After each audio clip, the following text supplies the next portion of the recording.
I'll call the Committee on Transportation and Infrastructure to order. Pursuant to Committee Rule 6F and House Rule 11, Clause 2HF, the chairman may postpone further proceedings today on any question of approving any measure or matter or adopting an amendment in which a recorded vote of the yeas and nays are requested. I'd ask unanimous consent that the chairman be authorized to declare a recess at any time during today's meeting. Without objection, that is so ordered. A bill and amendment text have been distributed electronically, and paper copies are also available here in the hearing room. As a reminder, the committee may use an electronic voting system for any requested or recorded votes. Today, the committee is considering an amendment in the nature of a substitute to H.R. 3898, the Promoting Efficiency Review for Modern Infrastructure Today Act, or the Permit Act. Finally, I'd ask unanimous consent for the committee to use an amendments roster for any items under consideration by the committee. Without objection, that is so ordered. Our item for consideration is H.R. 3898, the Permit Act, and I ask unanimous consent to discharge the subcommittee on Water Resources and Environment from further consideration of H.R. 3898, and without objection, that is so ordered. I now call up the bill for consideration. Without objection, the first reading of the bill is dispensed with. The bill is now considered as read and open for amendment at any point. I now recognize Mr. Collins to offer his amendment in the nature of a substitute. Thank you, Chairman Graves. I have an amendment in the nature of a substitute at the desk. Please designate. An amendment in the nature of a substitute to H.R. 3898 offered by Mr. Collins of Georgia. Without objection, the amendment in the nature of a substitute shall be considered as read and shall be considered as a base text for the purposes of further amendment. I now recognize Mr. Collins for 5 minutes. Thank you, Mr. Chairman. As the chairman of the Water Resources and Environment Subcommittee, I'm proud to offer and support the amendment in the nature of a substitute to H.R. 3898, the Promoting Efficiency Review for Modern Infrastructure Today Act, or the Permit Act. This legislation represents a comprehensive package of common sense improvements to the Clean Water Act's permitting processes that have come to stop American innovation in energy and infrastructure projects rather than balance the goals of encouraging economic activity with protecting clean water. For over 50 years, the Clean Water Act has functioned to improve the quality of our nation's rivers, lakes, and streams. While the Act has had many successes in these 50 years, there are now many reasons to modernize the legislation in order to achieve the balance of promoting commerce and ensuring our water is clean. This ANS represents a suite of targeted reforms to the Clean Water Act, which taken together will codify practices that have improved permitting, clarify aspects of the law to protect against frivolous lawsuits, and provide greater regulatory certainty. I want to thank all of my colleagues on the committee who brought their ideas to the table, which you will see combined together in this ANS. I want to take a moment to talk about 3 standalone bills that I introduced, which have been included. First, the bill includes my provision codifying long-standing exclusions from the definition of Waters of the United States, or WOTUS. While WOTUS has long been a contentious topic, these exclusions have been supported for decades by Republican and Democratic administrations alike.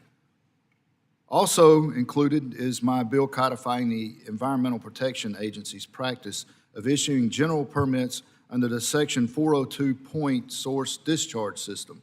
This provision provides additional regulatory certainty for those who rely on these permits by requiring EPA to reissue the general permits or provide 2 years' notice if the agency does not plan to reissue. Finally, the package includes my bill requiring EPA to take into account whether technology needed to comply with its requirements is actually commercially available in the United States. Unfortunately, the Biden administration produced a rule updating the effluent limitation guidelines for steam-powered plants that relied on experimental Chinese data and technology that may not be trustworthy, is not available in the United States, and would put great economic strain on such power plants that would be passed on to the ratepayers. This is just another example of how the Clean Water Act has been weaponized and how in this package, common sense prevails. All year at T&I committees, we have been focused on the theme America Builds. However, burdensome regulatory processes and frivolous lawsuits from radical environmentalists that take advantage of well-meaning legislation like the Clean Water Act and our judicial system represent some of the biggest roadblocks for America to build. The bottom line is that without reforming the Clean Water Act, America cannot effectively build roads, bridges, pipelines, ports, dams, levees, airports, homes, farms, or other infrastructure we need to put America first in the 21st century. Once again, I thank Chairman Graves and all of my colleagues who have worked on this package. I urge all of my colleagues to support this bill, and I yield back my time. I now recognize Mr. Larson for his statement. Thank you, Chair Graves and Chair Collins, and for bringing this bill to the committee. Unfortunately, I am going to oppose the legislation, oppose the ANS. And members of this committee on both sides of the aisle support efficiency and predictability in our nation's regulatory programs. Unfortunately, the changes that this bill makes go far beyond promoting efficiency and predictability. The Clean Water Act is the nation's bedrock environmental law for restoring and maintaining our nation's waters. H.R. 3898 weakens the act by gutting the authority of federal agencies to minimize the impact that projects have on water resources and undermining the authority of states and tribes to protect locally important water bodies. I oppose the bill because it will make it much more difficult to keep water clean. This bill significantly restricts federal oversight and regulatory authorities under the Clean Water Act. When paired with the efforts of the administration to slash federal funding for clean water and purge agency staff, the changes proposed in this bill leave federal agencies powerless to fulfill their responsibilities under the law. The bill undermines the cooperative federalism partnership that the federal government has with states and tribes to prevent pollution, weakening state and tribal ability to defend local water bodies. Simply put, this bill makes it easier to release harmful and toxic pollution into the nation's rivers, streams, lakes, and other water bodies through loopholes, legal shields, and limited oversight of polluters. Democrats want to pass bills that invest in infrastructure and get projects done faster. That's why we voted for and passed the bipartisan infrastructure law, the BIL, and invested in all types of infrastructure for communities nationwide. Fully funding these projects and the federal agencies charged with approving them is the quickest way to get this infrastructure built. Instead, this bill, when paired with the administration's efforts to defund federal and state agencies as well as other federal infrastructure programs, all that will slow down the permitting process and slow down critical investments in cleaner, greener, safer, and more accessible state and local projects. Taken together, the changes in H.R. 3898 will substantially weaken federal, state, and local efforts to restore, maintain, and clean up local water bodies. Under this bill, communities of all sizes, especially rural, minority, and economically disadvantaged communities, will end up with dirtier water because someone determined the cost of clean water is simply too high. At the same time, the bill increases the likelihood that families will have to spend more for safe drinking water for their homes and to access water-related recreational areas if such resources are still available. There is another way. We don't have to choose between clean water and a robust economy. My state itself is defined by its clean water, including the health of the Puget Sound and the hundreds of lakes and thousands of miles of rivers and streams throughout the state. People in my state know that rivers, streams, and wetlands are intrinsically connected. The health of Washington State's waters and its water-related economy depends on a strong partnership with the federal government and a level playing field among its upstream and downstream neighbors, including tribal lands. So I look forward to working with my colleagues on bipartisan and effective legislation to upgrade our infrastructure, build our economy, and create jobs while protecting our waters. So I oppose this bill and encourage my colleagues to do the same, and with that, yield back. Mr. Perry. Thanks, Mr. Chairman. Let me speak on this legislation that we're marking up today. It represents what I believe is an important step towards bringing sanity to our nation's water permitting system. The Permit Act makes significant reforms that remove burdensome regulations, increase the ability of regulated entities to comply with the law, prevent lawfare by radical ideologically driven organizations, increases certainty by allowing for longer permits, and increases transparency. One of the most important fixes is amending the Clean Water Act to ensure that the technologies required by a permit actually exist and are commercially available in the United States. And I'm privy because of a former vocation of seeing some of the requirements where it literally says beyond the limits of technology, but yet somehow the taxpayers are supposed to pay for and somebody's supposed to provide something that is acknowledged as beyond the limits of technology. It is absurd on its face, yet it exists. By removing requirements that are based on fantasy, pure fantasy, we are allowing folks to actually abide by the law while continuing to be able to operate and provide the services that our society demands and deserves. Another critical fix is limiting the scope of Section 401 permits to actual water quality issues, ensuring that states don't abuse Section 401 to kill reliable hydrocarbon projects that power this nation. And I will remind everybody today, you should look at the app at about, I don't know, 6 o'clock this afternoon for the PJM, Pennsylvania, Jersey, Maryland interconnect to see how close we are to shutting down the power grid because of wrong-headed ideas and the pursuit of something that actually doesn't exist. We live in the 21st century in America, and we should be able to produce power in sufficient quantity that we can all stay cool in the summertime and stay warm in the wintertime and turn the lights on without fear of having blackouts. Yesterday, a megawatt was $5,000 at that time, $5,000. So effectively, if you were paying the rate to charge your Tesla, we were paying $500 to charge your Tesla because of wrong-headed ideas, and this is one of the things that this legislation seeks to fix. These critical pieces, along with other common sense reforms made in this bill, will significantly improve the permitting process for regulated entities. This will help drive down the cost of homes, businesses, and commerce, helping to alleviate the regulatory red tape that contributes to inflation, all while powering and providing services to our country and our community that are clean and reliable. I support this legislation and urge all my colleagues on both sides of the aisle, for the sake of sanity and reality, to do the same, and I yield. Mr. Garamendi.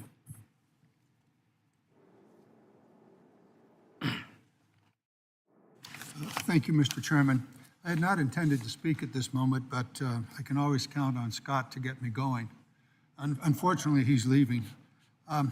Embedded in his most recent screed are some very useful thoughts.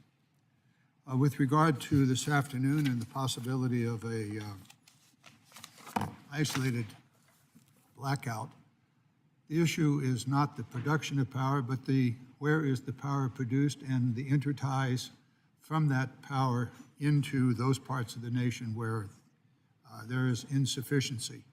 Unfortunately, the one big ugly bill does terminate much of the infrastructure program that was created some 4 years ago that would provide money for the interties, so that where power is available, for example, here in the East Coast, it can move from the available power to where there is a shortage of power. And so there are ways to solve these problems. Embedded in this bill are some really important issues that need to be addressed. Unfortunately, it looks as though we might go back to the wetlands issue, which consumed this committee for almost 6 years in the Biden and then following in the first Trump administration. Been pretty well settled. I'm concerned that the bill in its present form is going to revisit that entire program. I would hope we don't go there.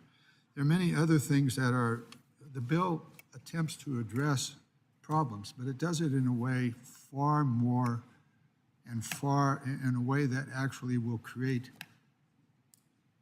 pollution. And so I would ask this committee to be more thoughtful, as we have been. I understand why this bill is moving. It's part of the political agenda. But this committee has always tried to produce legislation that addresses real problems in a way that does not create additional problems. For example, more pollution. Unfortunately, the legislation doesn't do that. I'm going to speak to a couple of amendments that I have and a couple of examples a little later. But I would just urge us to, I know the bill's going to pass, and we're going to stamp our feet, and we're going to say, oh my God, the world's coming to an end. It's not. The bill didn't clear the Senate last session, probably won't this session, or shouldn't. But embedded in the bill are problems that need to be thoughtfully addressed. Unfortunately, we're not going there. I'll catch Mr. Perry back in the coffee shop and suggest that he may be wrong on a few things. Mr. Chairman, thank you for the opportunity. I yield back. Mr. Rouser. Thank you, Mr. Chairman. I'm proud to support this much-needed effort to modernize our nation's water permitting system. It reflects years of feedback from stakeholders across the country, including farmers, builders, state officials, energy producers, and local communities, who have long said the same thing. A Clean Water Act is foundational, but the permitting process built around it has become too slow, too unpredictable, and too vulnerable to abuse. So I want to thank Chairman Graves, Water Resources and Environment Subcommittee Chairman Collins, and many members of the committee who have worked to develop today's package. I also appreciate the inclusion of several bills that I have authored over the years: the Nationwide Permitting Improvement Act, the Reducing Regulatory Burdens Act, and the Improving Water Quality Certifications and American Energy Infrastructure Act. Each of these measures address well-documented breakdowns in our nation's permitting process, breakdowns that delay critical projects, drive up cost, and do nothing to improve actual water quality. The Nationwide Permitting Improvement Act codifies and strengthens longstanding practices by the Army Corps of Engineers for nationwide permits. For decades, these permits have helped move infrastructure and energy projects forward in a timely and responsible manner. However, we've seen recent legal and administrative efforts to chip away at this process, not through new laws, but reinterpretation. This bill protects the permitting framework and ensures it can't be dismantled based on ideology or political pressure. The Reducing Regulatory Burdens Act is a common sense clarification to eliminate a duplicative regulatory process at the EPA for the use of pesticides, saving taxpayer money and reducing regulatory burdens on pesticide users while maintaining the same level of environmental protection. Pesticides already undergo rigorous environmental review under FIFRA, and when used as approved, should not trigger an additional layer of Clean Water Act permitting. This bill alleviates pressure on farmers, local governments, and pest control professionals while still preserving environmental safeguards. The Improving Water Quality Certifications and American Infrastructure Act restores integrity and purpose to Section 401 water quality certification process. Section 401 has, unfortunately, become a veto tool for unrelated environmental or political concerns, weaponized to block or delay projects for years at a time while citing no actual impact to water quality. This bill puts clear parameters around what states can consider, how long they have to act, and what information is required, so the process is transparent, accountable, and focused on its original goal: protecting water quality, not advancing environmental agendas. Together, this package reflects a philosophy I think we can all support: clear rules and predictable timelines while maintaining positive environmental outcomes. That's the right balance. That's what we should be achieving for. For too long, that balance has tilted away from good governance and towards bureaucratic paralysis. So if we want to build American infrastructure, strengthen our energy independence, and support our communities while protecting clean water, these kinds of reforms are, quite frankly, essential. I yield back. Mr. Ezell. Thank you, Mr. Chairman. Reforming the permitting process under the Clean Water Act is an important step for American industry. American farmers, builders, energy producers, water utilities, and much more have been hamstrung by burdensome political, regulatory regulations. As an example, dredging projects in my district would be put on hold or even denied under the guidance of the Clean Water Act before they were officially submitted, putting the economy and our security on hold. In instances where the project was not flat out rejected, an agency would go to court for decades. Just this past Friday, I was informed that a company that had been trying to build a facility in my district for the last 15 years finally ended up getting its court case settled. Let me repeat, 15 years of court battles just to build a facility. This has got to change. I want to thank Congressman Collins for his bold leadership in drafting this bill and the chairman and his staff for bringing it forward today. Thank you all for leading the fight on this permitting reform. And Mr. Chairman, I yield back. Mr. Hurd. Thank you very much, Chairman Graves. I am proud to co-sponsor the Permit Act, which is common sense legislation that will help get America building key infrastructure projects more quickly. I'm particularly grateful that my legislation, the Jurisdictional Determination Backlog Reduction Act, is part of this critical reform package. Americans rely on timely permitting determinations to decide how to proceed on their projects. Unfortunately, the U.S. Army Corps of Engineers jurisdictional determination process has failed to meet that timely standard. The Corps is currently sitting on a backlog of over 3,500 jurisdictional determinations and wetlands delineations nationwide. Project owners and landowners rely on these determinations to know whether or not their project sites contain navigable waters and are thus subject to Section 404 Clean Water Act permitting requirements. This backlog puts projects related to road construction, water resources, and energy development and agricultural operations in limbo. My proposal requires the Corps to expedite procedures and utilize resources necessary to clear this backlog so that project owners can receive the determinations that they need in order to proceed. I appreciate the work that Chairman Graves, Chairman Collins, and the Water Resources and Environment Subcommittee staff have put into crafting a bill that cuts red tape, streamlines burdensome and duplicative review processes, and provides Colorado farmers and ranchers, utility providers, builders, and communities with regulatory certainty. I look forward to helping advance this critical bill. And with that, Mr. Chairman, I yield back. Mr. Starbert. Thank you, Chairman Graves. Our permitting system is a great burden to our nation. Permitting delays infrastructure projects indefinitely and stops us from bringing critical energy sources online. It also deters investment in our communities. Make no mistake, permitting is holding America back. H.R. 3898, the Promoting Efficiency Review for Modern Infrastructure Today Act, also known as the Permit Act, aims to unleash the American economy. It is a package of common sense reforms that will reduce regulatory burdens, establish certainty, and increase transparency in our permitting system. This bill will, in turn, create opportunities for home builders, farmers, loggers, and small business owners alike, enticing them to invest in projects that help our local communities grow. I'd like to highlight Section 12 of H.R. 3898. Section 12 is the language of my bill, the Reducing Permitting Uncertainty Act. Section 404C of the Clean Water Act allows the EPA to veto a dredge and fill permit. However, the EPA has taken it upon itself to proactively reject permits and retroactively take away permits. In our country, it is absurd that a government bureaucrat or agency can dictate whether a project is good or bad even before an application is filed. And the fact that the government can waltz in and shut down years of hard work is staggering.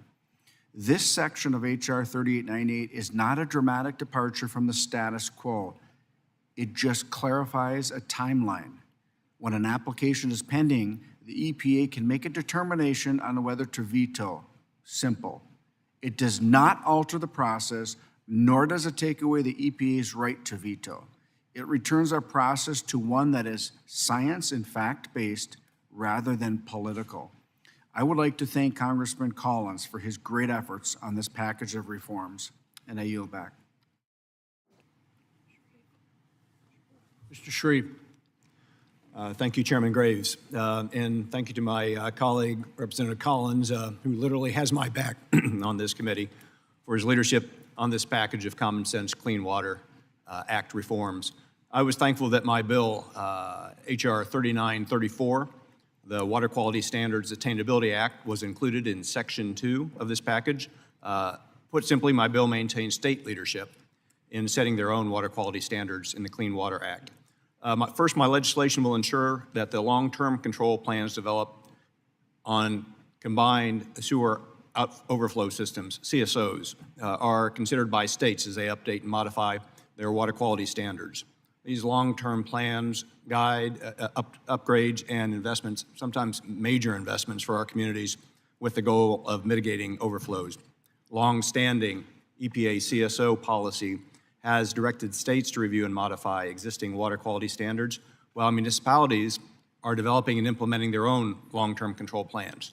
But this has largely not occurred. Sometimes the progress has even been reversed by EPA bureaucrats, leaving communities that have invested millions in their systems with little or no progress toward the Clean Water Act compliance. For example, back in my home state of Indiana, we've successfully made 2 targeted changes to our water quality standards for Indianapolis, which I represent, and Fort Wayne. These were rolled back by the EPA in early 2024. The water quality standards set by the states must represent and consult with the communities they regulate and not be subject to the varying whims of bureaucrats here in D.C. Second, my bill requires states to take into consideration the cost and commercial availability of treatment technologies that permit holders may be required to use to maintain compliance with these standards. We want permitted entities under the Clean Water Act to actually be able to maintain compliance with their permits. This is a simple step to help achieve that goal. All of us on this committee support clean water for our communities, but when regulations are not attainable, we all suffer. This provision will support clean water in our communities while also supporting economic development. Mr. Chairman, I yield back. Mr. Taylor. Thank you, Chairman Graves, for allowing me to speak in favor of Congressman Collins' excellent bill, the Permit Act, in which my bill, the Confidence in Clean Water Permits Act, is included. Permit holders, including businesses that provide good-paying jobs to Americans, should not have to worry about frivolous lawsuits when they comply with the terms of their permits. My bill, the Confidence in Clean Water Permits Act, would provide much-needed clarity and protection to permit holders who are acting in good faith to comply with their required permits. With the Supreme Court's recent ruling in the case of San Francisco versus EPA, we have seen how generic language in the NPDES permits can cause uncertainty for permit holders. This uncertainty discourages growth and production in the United States, showing that congressional action is needed to ensure we are promoting American businesses first. This legislative package contains additional items that I am proud to support, including Congressman Rausser's Reducing Regulatory Burdens Act, which would eliminate duplicative regulatory processes, and also Representative Crawford's Fuels Act, which would ease burdens on America's farmers and ranchers seeking to store more fuel. Passage of this bill is essential to help grow industry in the United States. I want to thank Congressman Collins for leading this effort to remove unnecessary and duplicative regulations that have hindered growth for decades, and I urge my colleagues to vote in favor of this legislation. Mr. Chairman, I yield back. Mr. Owens. Mr. Owens.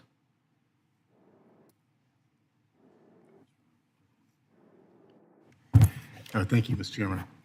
In Utah, we know how important water is for our families, our farmers, and our future. Just last week, I visited Utah Lake and discussed the work being done to protect and restore this great resource. It is clear our communities care about good water policies. Unfortunately, too many don't have the voice when decisions are made here in D.C. Presently, the EPA can issue water quality criteria shaping how NISPA permits are written without any transparency or public input. By bureaucratic sleight of hand calling this process guidance, the agency avoids proper rulemaking and blocks local communities from having any say or seeking a review. This bill fixes that. It brings the process into the open. It simply ensures public input, accountability, and fairness. So the decisions about the community's water aren't made behind closed doors, but by unelected Washington bureaucrats. I'm proud to support this bill, and I encourage my colleagues to vote yes. Thank you, Mr. Chairman. I'll yield back. Attorneys. Thank you, Mr. Chairman. This bill to address overregulation currently in place, and I really appreciate Representative Collins' leadership. I'm proud that the bill I sponsored, Restoring Federalism, and the Clean Water Permitting Act has become part of this vital legislation. In doing these things, we will encourage states to exercise their rights to administer the 404 permitting program. In Florida, I hear from people all the time that communities preferred it when the Florida Department of Environmental Protection ran the program. When Florida's permitting ability got stripped away, the Army Corps of Engineers could not manage the workload. I doubt a state like California could run this program, but in Florida, we know how to get things done. Florida had its rights stripped away from it by being sued by far-left crazies who hate normal progress, including simple things like building schools. This is just another example of the courts being weaponized by rogue judges, which is the opposite of democracy. I want to thank Representative Aaron Beam for working so hard on this issue. And again, special thanks to Chair Mike Collins for leading this charge. Thank you to my chairman, thank you Chairman Graves, and my fellow members, stakeholders, and most importantly, committee staff, and everyone that has done such hard work to advance this bill. I yield back. Mr. Burleson. Thank you, Mr. Chairman. I want to thank you, along with Chairman Collins, for bringing common sense back to this issue. I want to highlight the portion of that has my bill, the Judicial Review Timeline Clarity Act, which is included in Section 14 of this vital permitting reform package. The legislation takes a critical step towards ending the weaponization of Section 404 of the Clean Water Act by partisan environmentalist nuts. Section 404 of the Clean Water Act regulates dumping dredge and fill materials into the waters of the USA, or WOTUS. It sounds straightforward, but the vague WOTUS definition has been exploited by environmentalist activists and bureaucrats to claim that every ditch and every puddle on your land is federal property, which is hogwash. Even after the 2023 Sackett versus EPA decision sought to limit WOTUS's overreach, the permitting process remains a bureaucratic maze. Activists use litigation to stall projects for years, targeting farmers, small businesses, and critical infrastructure projects. These are not environmental champions. They are anti-growth zealots who lock up land and drain wallets. And the damage is in the billions. Installed infrastructure, farmers scared to plow, small businesses crushed, and endless litigation that wastes resources that could clean real rivers and restore actual wetlands. The Judicial Review Timeline Clarity Act offers a fair, common-sense solution. It establishes a 60-day window to challenge Section 404 permits after the Corps of Engineers grants authorization. The days of the environmental left waiting for years to ambush projects with frivolous lawsuits are over. Section 404 of the Clean Water Act should protect waters, not punish hard-working Americans. The Judicial Review Timeline Clarity Act cuts through the red tape, ends bureaucratic overreach, and restores sanity and common sense to the permitting project. And I want to again thank the chairman, Chairman Graves, and Chairman Collins for their hard work on this. And I urge my colleagues to support this, and I yield back. Mr. LaMoffa. Thank you, Mr. Chairman. I appreciate it. Thank you for including my bill, the Forest Protection and Wildland Fire Safety Act of 2025, in the amendment and nature substitute that we're considering. Between 2013 and 2024, more than 15 million acres have burned in forest and wildland fires in California, just my home state. To put that in perspective, over that 11-year period, more than 15% of California's land mass has burned. And California, of course, is a huge state. In my district, we've had 4 of the 5 largest fires in state history. 2020, the August Complex Fire burned more than 1 million acres. The 2021 Dixie Fire was right at 1 million acres. The smoke plume was so intense it even hit the East Coast here and caused people to have don't go outside days in some of our eastern cities. The 2024 Park Fire burned almost 500,000 acres in several counties in Northern California. The Mendocino Complex Fire burned nearly 500,000 acres in 2018. The fires are deadly. In 2018, the Camp Fire destroyed most of the town of Paradise, killing 85 people in the process and 18,000 structures. When a fire starts, it's critical that we tackle it with every possible measure, every possible tool, so we can at least hold back massive fires that don't have to spread needlessly. One such critically important tool to help keep our region somewhat safe from catastrophic fires is aerially applied fire retardants by the Forest Service and others. However, in 2022, environmental activists sued the Forest Service in federal court for failing to obtain a NPDES, a National Pollutant Discharge Elimination System permit under the Clean Water Act to use aerial fire retardants that had been used already for years. The court agreed and required the Forest Service to obtain a NPDES permit from the EPA. Thankfully, the court did not prohibit the Forest Service from continuing to use the aerially applied fire retardant while the EPA works through a process on a permit. If granted, an injunction would have put millions of square miles, in the West at risk of being lost to catastrophic fires by removing an effective measure used by Forest Service and others to fight fires. Can you imagine taking away this fire retardant tool and being left was just you being able to use basically misters? By the time water comes out of an aircraft and is dispersed over a hot fire, you basically have a mister system. My bill does not negatively affect the Clean Water Act, nor does it undermine protections for clean water. Biden administration officials from the Forest Service testified on a version of my bill last Congress and said, the Forest Service believes a NPDES permit is not needed for the use of aerially applied fire retardant based on EPA guidance it received way back in 2003. The Forest Service 2011 nationwide aerial application of fire retardant on National Forest Systems lands record of decision already prohibits the discharge of retardants into bodies of water and buffer zones. They have wide buffer zones around bodies of water already in place. That's the practice. So over the last 10 years, less than 1% of retardant drops even touched or impacted any kind of a waterway. These officials also testified that it will likely take the EPA up to 3 years to issue a permit, and then 47 states likely will have to issue their own permits and sign off on the EPA permit. So, as they currently have the delegated authority under the Clean Water Act. So it'll take even more time for 47 states to have to go through that. We're talking years before all the permits are needed, will be done due to this court ruling had they not allowed it to be used in the interim. It would, of course, be a logistical nightmare for Forest Service and other firefighters to somewhat effectively and efficiently combat fires with this needed retardant. Of course, that's unacceptable. So my bill, included in this amendment, simply exempts the application of aerial fire requirements on the qualified products list by the Forest Service from needing this permit, building on an already existing exemption for silviculture activities already in the Clean Water Act. Retardants on the qualified products list have already been studied and approved for use by the Forest Service and have been in place for decades.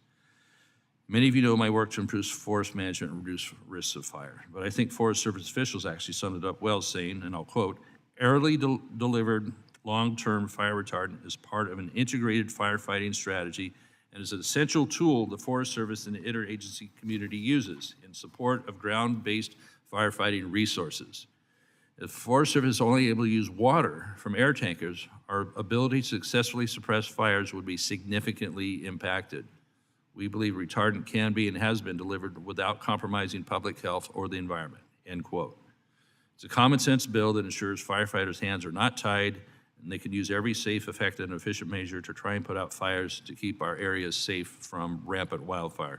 So I want to thank Chairman Collins and our committee chairman, Mr. Graves, for their support for including my bill in this amendment and urge my colleagues to support this and our H.R. 3898. I yield back the balance of my time. Thank you. Ms. Wilson.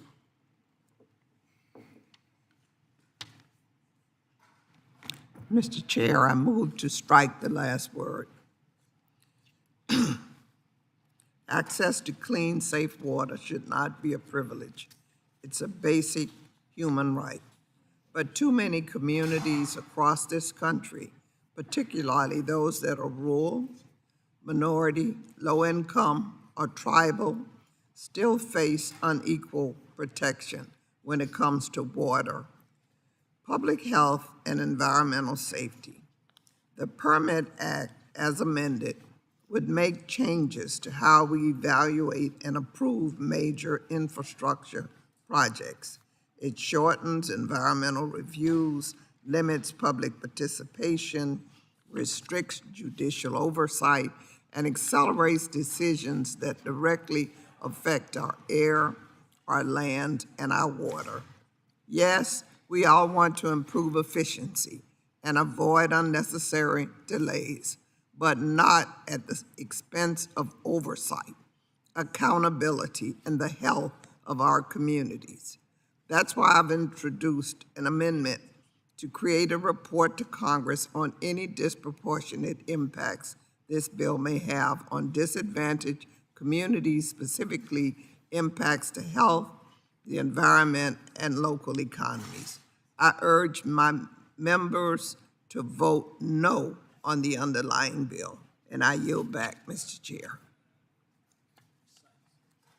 Ms. Syke. Thank you, Mr. Chair, and thank you for all my colleagues for being here to talk about a very important issue, water. I liken water to life. Water is life. And if we don't have clean water, our lives will be negatively impacted in serious and significant ways. The Clean Water Act, in its birth, partially came from my community in my area, Northeast Ohio, when people didn't even realize it was possible for a body of water to catch on fire. Many decades later, we are continuing to fight the battles to ensure we don't see another mistake on the lake in Ohio or anywhere else in this country. And the bill that we are marking up today is going to take us backwards. Many people don't remember, or maybe like me weren't even born when the Cuyahoga River caught on fire. But the legacy of that remains in Northeast Ohio and throughout the country. And it is why it is so necessary for us, generation after generation, to ensure that we are doing the work that is necessary to protect our waterways, our tributaries, our oceans, because water is life. It is a significant part of our tourism, it is a significant part of our economy, and it is how we nourish ourselves and our communities. Having water helps to build development. Communities who are looking for housing want water hookups, sewer lines, but they also want it to be clean and safe and potable. And I want to make sure, and I think as you hear the amendments from myself and my colleagues on this side of the aisle, we are committed to ensuring that people have access to clean water, clean, affordable water, so that they can live their American dreams wherever that might be. Now, I say the best place to live your American dream is in Ohio's 13th congressional district. But if you happen to choose to be someplace else, that's fine as well. But we want to make sure wherever you are, you have access to clean and affordable water, and this bill does not get us there.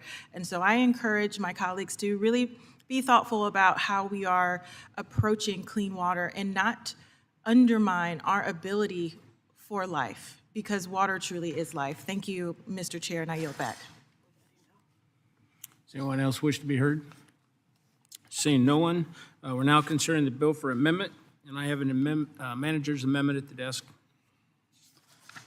Please designate. A manager's amendment to the amendment in the nature of a substitute to H.R. 3898, offered by Chairman Graves.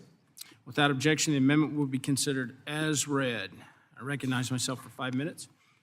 I obviously support this manager's amendment package. First, the manager's amendment includes some technical fixes to the underlying bill. Further, the manager's amendment provides additional clarity for Section 401 process, a legislative change that was championed by Mr. Stauber, as well as clarifying changes to the state assumption process under Section 404, which was led by Mr. Petronis. Finally, the manager's amendment provides additional direction to states on coordinating Clean Water Act processes with the Federal Permitting Improvement Steering Council, which is an initiative spearheaded by Mr. Johnson. I urge my colleagues to join me in supporting the manager's amendment, and with that, I yield back. Mr. Larson.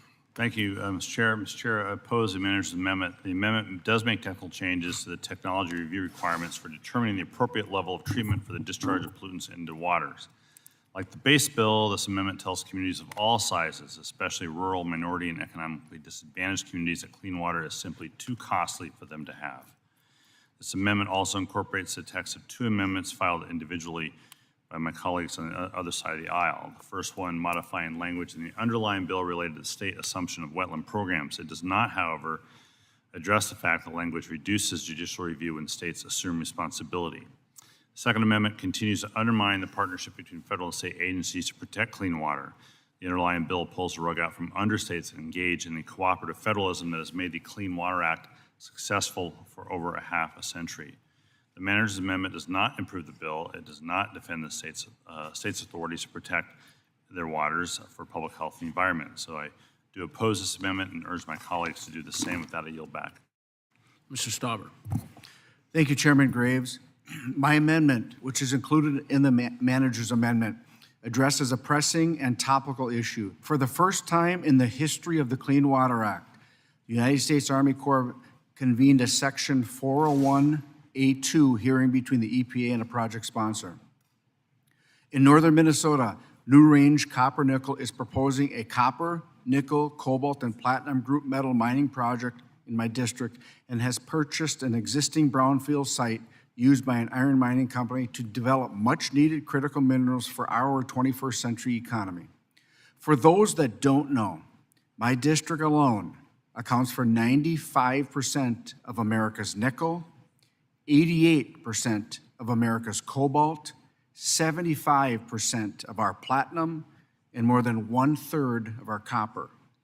Northern Minnesota has the resources, mining expertise, and workforce to be the mineral supplier for a wide range of products, including fighter jet targeting systems, wind turbines, transmission lines, MRI machines, and much more.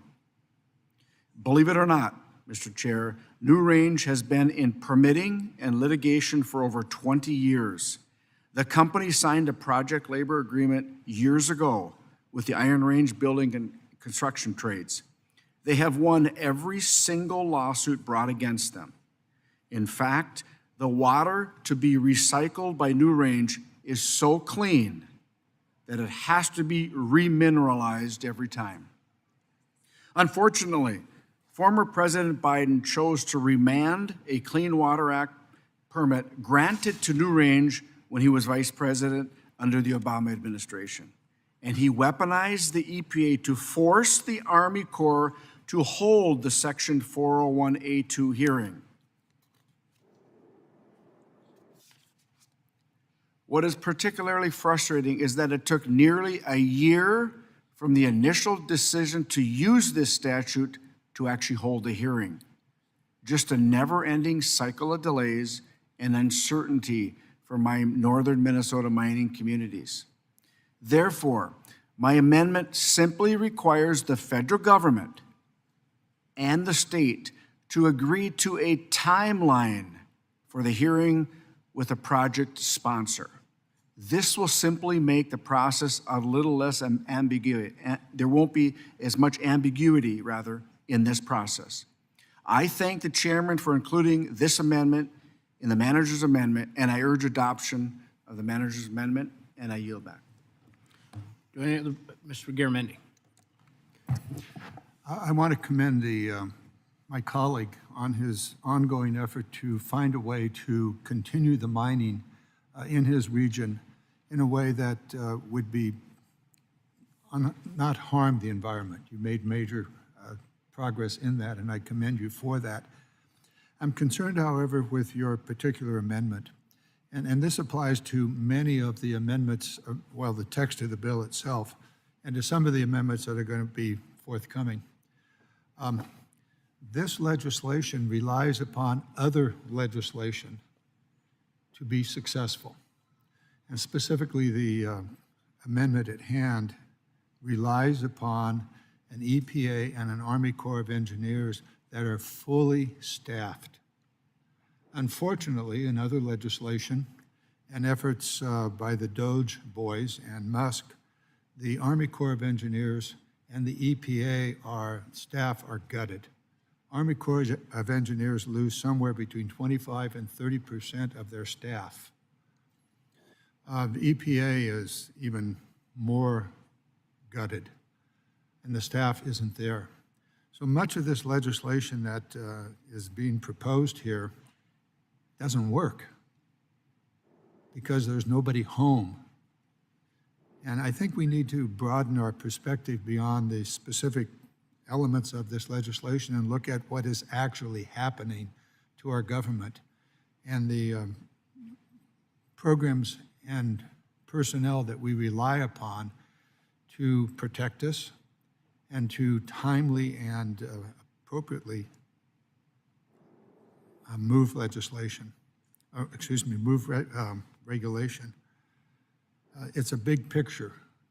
And for my colleagues on the Republican side, I would urge them to take a look at the total system.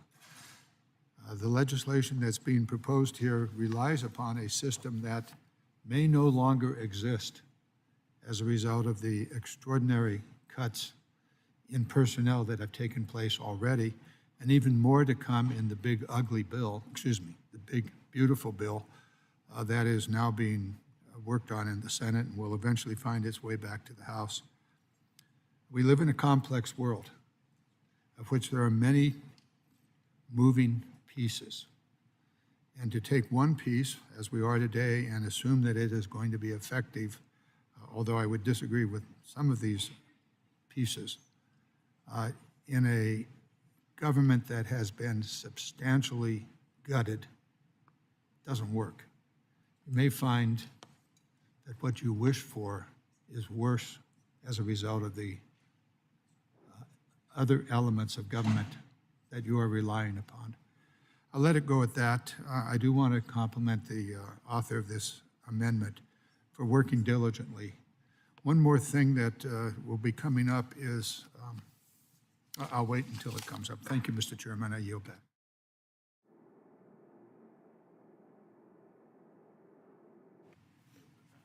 Does anyone else wish to be heard on the amendment? Seeing none, are there any amendments to the amendment?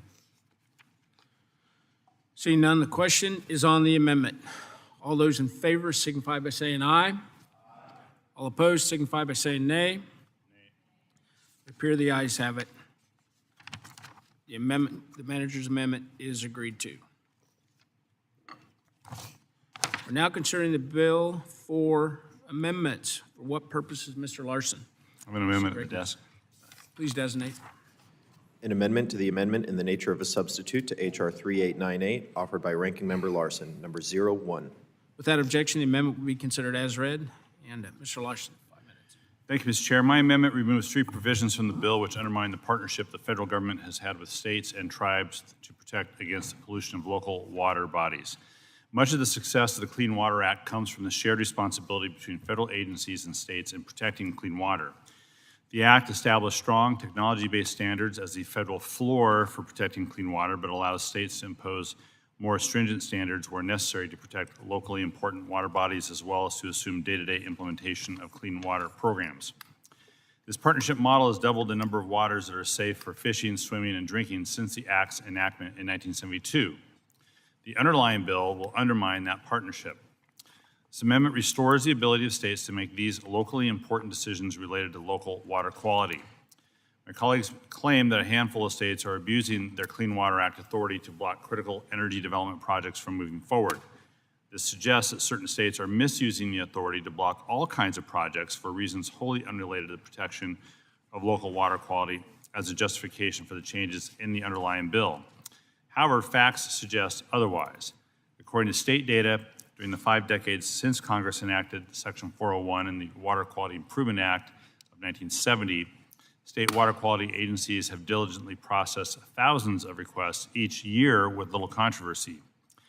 In the more recent higher profile examples in the state of Washington and in the state of New York, the states testified before this committee on the direct adverse water quality concerns that led to state denials. When the previous administration tried to make similar changes to Section 401, several Republican-led states raised objections to these changes. For example, the state of Texas described the rule as bringing about the breakdown of 20 years of cooperation between the state and federal agencies. The state of Idaho described the rule as, quote, unlawfully and unnecessarily, unquote, limiting the scope of Clean Water Act authority. The state of Florida noted that these changes would create a, quote, significant additional workload, unquote, for the states, as well as inefficiencies and conflict that would, quote, hinder the effectiveness of state programs. And the state of North Carolina noted these changes would increase the, quote, burden on the state, often with no appreciable benefit. So my amendment removes several provisions from the bill that undermine this important state authority to protect local water quality. It also allows states and tribes to continue to be the valuable partners Congress hoped that they would be with the enactment of the Clean Water Act.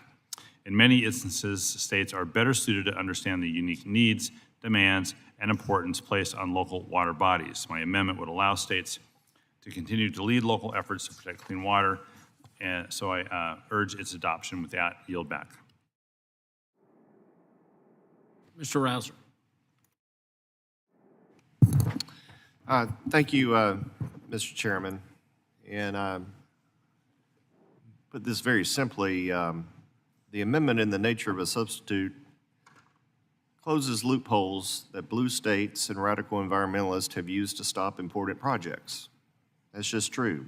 It clarifies the scope of Section 401 water quality certification to only discharges from federally licensed activities, sets clear procedural timelines, and prevents states from using the certification process to block projects, and this is key, for non-water related reasons. In recent years, states such as California, Washington, Oregon, and New York have abused Section 401 to deny certifications for reasons outside the scope of protecting water quality to stifle energy projects such as a coal export terminal, a natural gas pipeline, and a liquefied natural gas export facility. This bill, as is, will prevent the weaponization of Section 401 by activist bureaucrats. That's the bottom line. I yield back. Ms. Friedman. Thank you, Mr. Chair. Today I speak to support this amendment to protect states' rights. This is something that I always had assumed was a conservative value, as I've heard a lot about it during my years representing the state of California in the legislature. Important to both Democrats and Republicans to make sure that we recognized the state's desire and the state's responsibility to exercise its own delegated authority under the Clean Water Act to protect its constituents as it sees fit.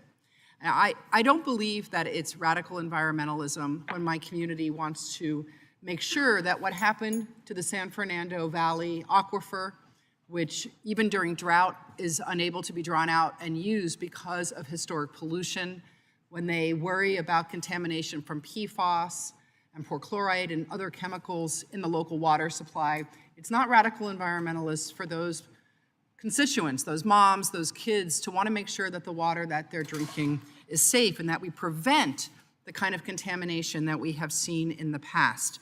And they expect their state and their local government to be able to respond to their concerns. But today we are undermining the ability of those states to work with their constituency and with the federal government in partnership to protect their water and to enforce the Clean Water Act. To be very clear, Representative Larson's amendment helps to continue a long time and successful partnership between the state of California and many other states and the federal government. I also want to see critical infrastructure projects move forward. It's something that's very important to me and it's important to my constituents, but we want to make sure that that's done with all of the protections that our community demands. That is the most important responsibility that government has, to protect safety and the life of their constituents. I urge my colleagues to support this amendment to reaffirm states' sovereignty, states' rights, and to continue the successful partnerships that our states have had for many years under the statute. Thank you, and I yield back.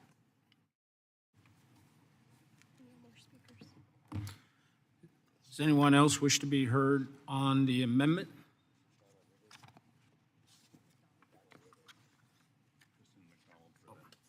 Ms. McDonald. Thank you, Mr. Chairman. I wish to speak in support of Ranking Member Larson's amendment. As written, this bill severely limits the ability of states and tribes to protect local waters from dangerous sewage overflows. Managing sewer overflow may not be the issue that our constituents think about every day, but the reality is these water infrastructure systems are tied directly to our health and safety. I proudly represent Flint, Michigan. Tragically, we know what happens when the government takes shortcuts when delivering water. Let's not make the same mistake by investing just a little more to do the right thing. We save an untold number of children, families, and seniors from the devastating effects of long-term illnesses and disease. We should be using this opportunity to better support our communities in upgrading their water systems, not making it easier to pollute our waterways or ignore the much-needed upgrades we need to make. With that, I urge my colleagues to vote yes on this amendment. Thank you, and I yield back. Does anyone else wish to be heard on the amendment? Seeing no one, are there any amendments to the amendment? Seeing none, the question is on the amendment. All those in favor signify by saying aye. Aye. All opposed signify by saying nay. It appears the nays have it. Mr. Chair, I ask for a recorded vote. Gentleman asks for a recorded vote on the amendment as previously announced pursuant to Committee Rule 6F. Further proceedings on the question will be postponed. For the purpose of Mr. Garamendi rise. I have an amendment at the desk. Please designate. An amendment to the amendment in the nature of a substitute to H.R. 3898, offered by Mr. Garamendi of California, number 036. Without objection, the amendment will be considered as read. Thank you, Mr. Chairman. I reserve the right to withdraw my amendment after some brilliant comments that I'm about to make. I want to thank the chairman and the majority for providing in this document most of what we have been attempting to do for some time by extending the period of time in which a NEPA's permit for public works would be valid. Presently, it's 5 years, and given the complexity of the issue, the complexity of the construction and the like, that permit is woefully short of time. And so I have introduced legislation previously and again this year that would provide 10 years for public agencies to have a permit to address the issues of water, of contamination of water from their facilities. Unfortunately, and here's the famous, most important three-letter word we have, but the majority included in the legislation the extension of permit for public agencies. That is my legislation. Reps Calvert and Rouser were with me on that. You've included in the legislation permits that are required by private entities that would allow them to have 10 years. I wrestled with this in my district. My staff went round and round on a rather interesting debate. And then they reminded me, sir, you have 5 oil refineries in your district, all of Northern California refineries. And giving those refineries 10 years to address a water quality issue that is discharged from the refineries is a non-starter in my district. My amendment would remove the 10-year permit window for private entities while maintaining the 10-year permit window for public entities. I would ask that we give a thought to this as the legislation moves along. I would ask my colleagues to think about their own districts and some of the private companies. Maybe it's a mining company, or maybe it's a oil refinery or some other entity. And do you want to give them 10 years to resolve a discharge problem that affects your community? I suspect you want to think through that. Unfortunately, I don't believe we're going to have the votes here, and I will withdraw this amendment. But I would ask the majority to keep in mind that there is a difference between public agencies and the time necessary for them to meet the discharge requirements and a private entity that should be out and about it more quickly. So with that, Mr. Chairman, I withdraw my amendment, but ask for your consideration in the future. Thank you. Yeah. Thanks, John.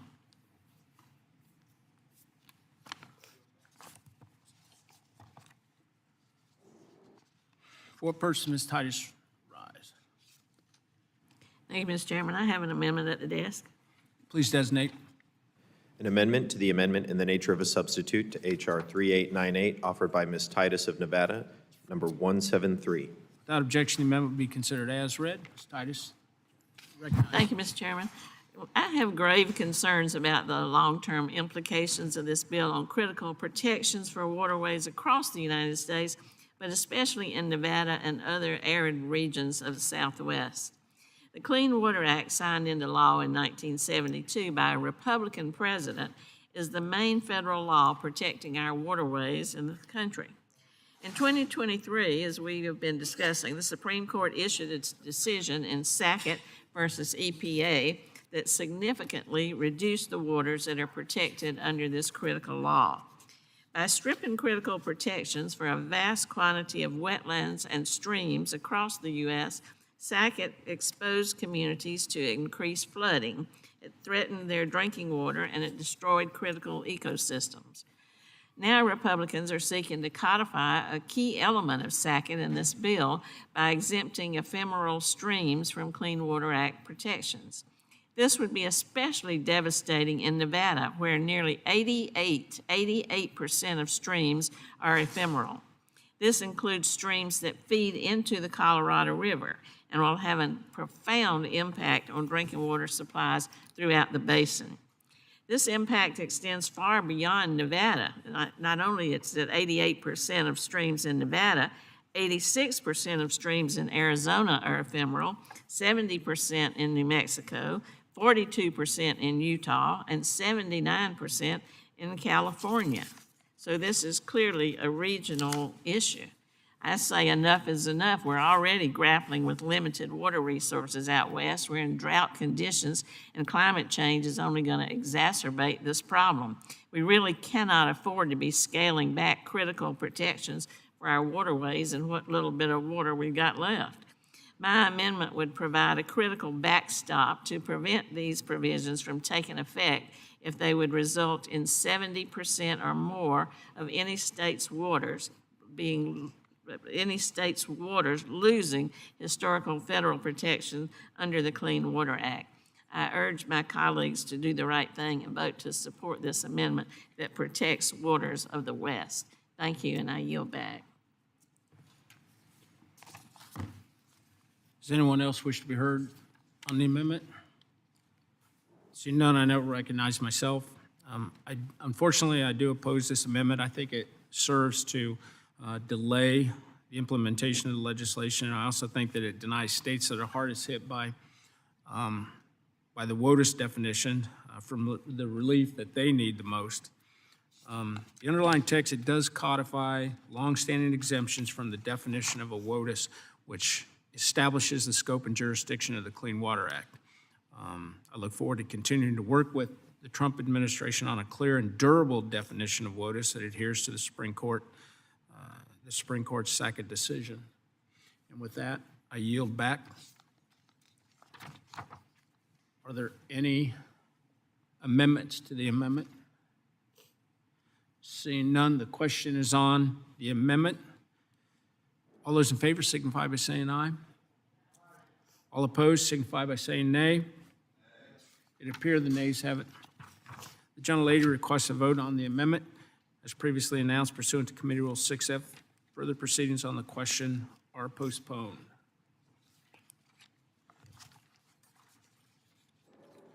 What purpose is Ms. Wilson seek recognition? Ms. Wilson? Ms. Wilson? You have an amendment? Designate the amendment. An amendment to the amendment in the nature of a substitute to H.R. 3898, offered by Ms. Wilson of Florida, number 037. Without objection, the amendment will be considered as read. Ms. Wilson, you recognize.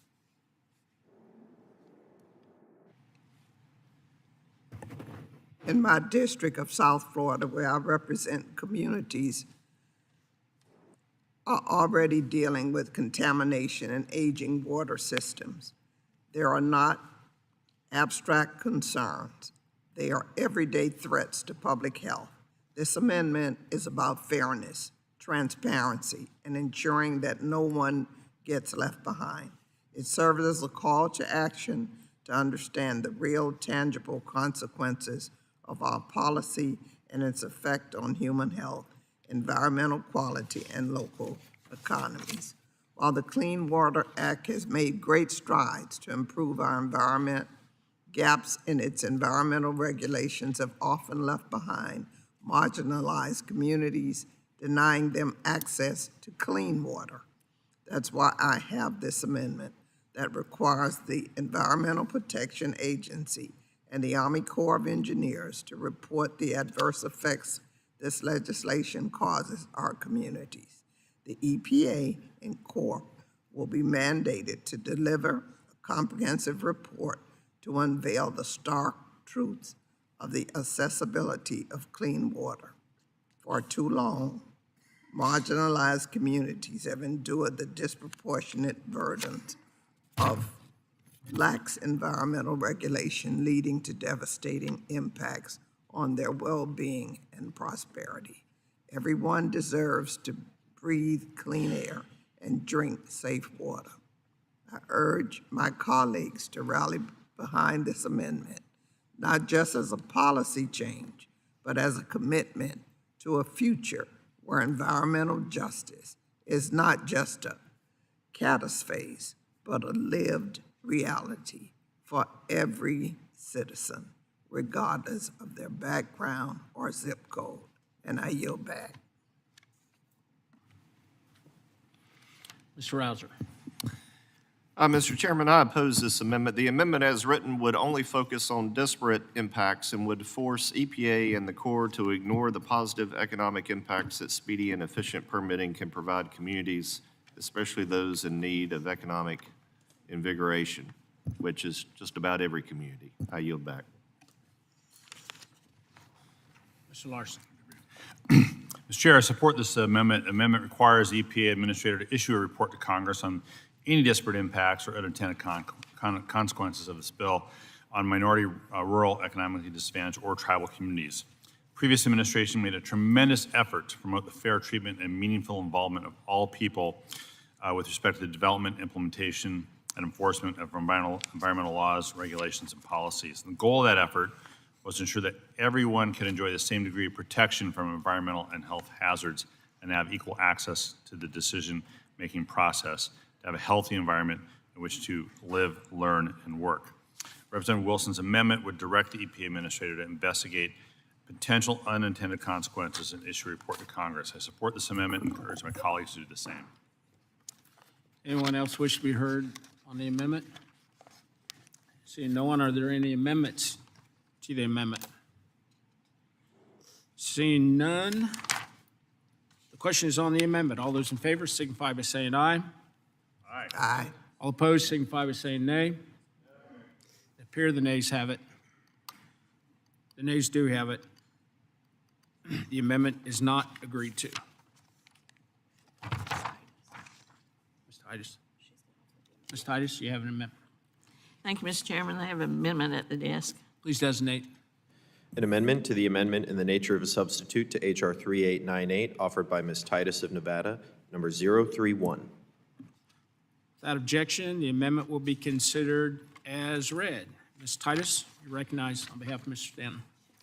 Thank you, Mr. Chairman. I'm actually speaking for Mr. Stanton, and this is introduced by him, and his comments are related to Arizona, but because we share the desert Southwest, many of these principles apply to my district in Nevada as well.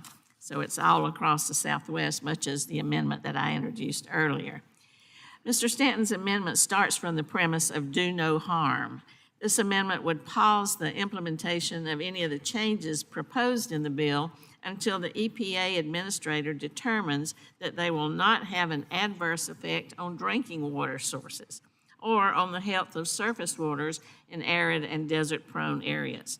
Safeguarding our water and making sure we have enough clean water are essential to our economy and way of life.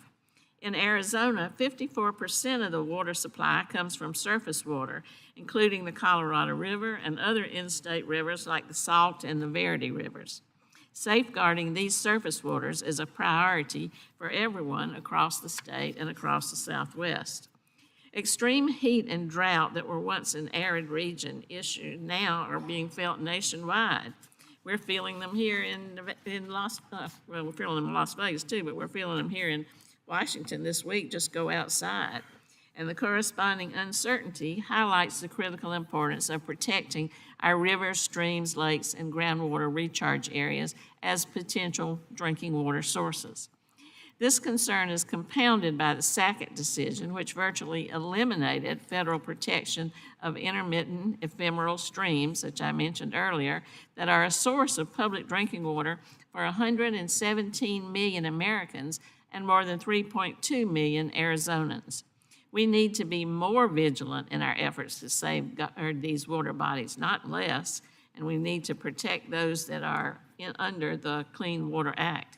In the desert, water has always been scarce, and with the impacts of climate change, it has only grown more urgent for us to protect these waters. I urge my colleagues to support Mr. Stanton's amendment. I certainly do, and I yield back. Mr. Rausner. I think we all agree on the importance of ensuring clean water and adequate water supply as well, which the Clean Water Act balances through its permitting processes. However, this amendment would jeopardize that balance and only open the door for more litigation, delays, and uncertainty. Therefore, I oppose the amendment. I yield back. Does anyone else wish to be heard on the amendment? Seeing no one, are there any amendments to the amendment? Seeing none, the question is on the amendment. All those in favor signify by saying aye. Aye. All opposed signify by saying nay. It appears the nays have it. The gentlelady requests a vote on the amendment as previously announced pursuant to Committee Rule 6F. Further proceedings on the amendment on the question are postponed. Mr. Garamendi, on behalf of Ms. Hoyle. I have an amendment at the desk for Ms. Hoyle. Designate. An amendment to the amendment in the nature of a substitute to H.R. 3898, offered by Mr. Garamendi of California, number 013. Without objection, the amendment will be considered as read. Thank you. Mr. Garamendi. I want to first compliment my colleague, Mr. LaMaffa, in dealing with this issue in the text of the bill. I think, however, that effort misses a very, very important point. Clearly, we have to be able to use fire retardants in order to deal with the fires that we have. This is a personal thing. There was a fire on my ranch this last summer, and the application of fire retardants was significantly in limiting the fire to 10 acres and saving the structure. However, in the days following the successful fight of that fire, I noticed two things. First of all, the fire retardant was about 150 feet from a stock watering pond. And I also noted that before I could move the cattle away from that particular area, they managed to consume all of the grass beneath the fire retardant. And I'm going, what's that all about? Mr. LaMaffa, in your amendment in the base, you remove the Clean Water Act from its application to fire retardants. I think you're doing that for fear that the Clean Water Act application would make it impossible to, at some point, resist a lawsuit. However, I think it's a mistake. I think we need to continue the Clean Water Act application, but delay for some time the potential lawsuits that would prohibit or stop the use of the retardant. Going back to my little experience, I'm going, what is in that fire retardant that would cause the cattle to immediately want to eat that grass that was covered by the retardant? And what is the effect on the pregnant cows that ate the grass? What is the potential effect on the stock watering pond and all that live there, and eventually the cattle that would drink from that pond? We don't know. And therefore, the continuation of the Clean Water Act would provide us with at least a foundation to move forward with the necessary research of these retardants.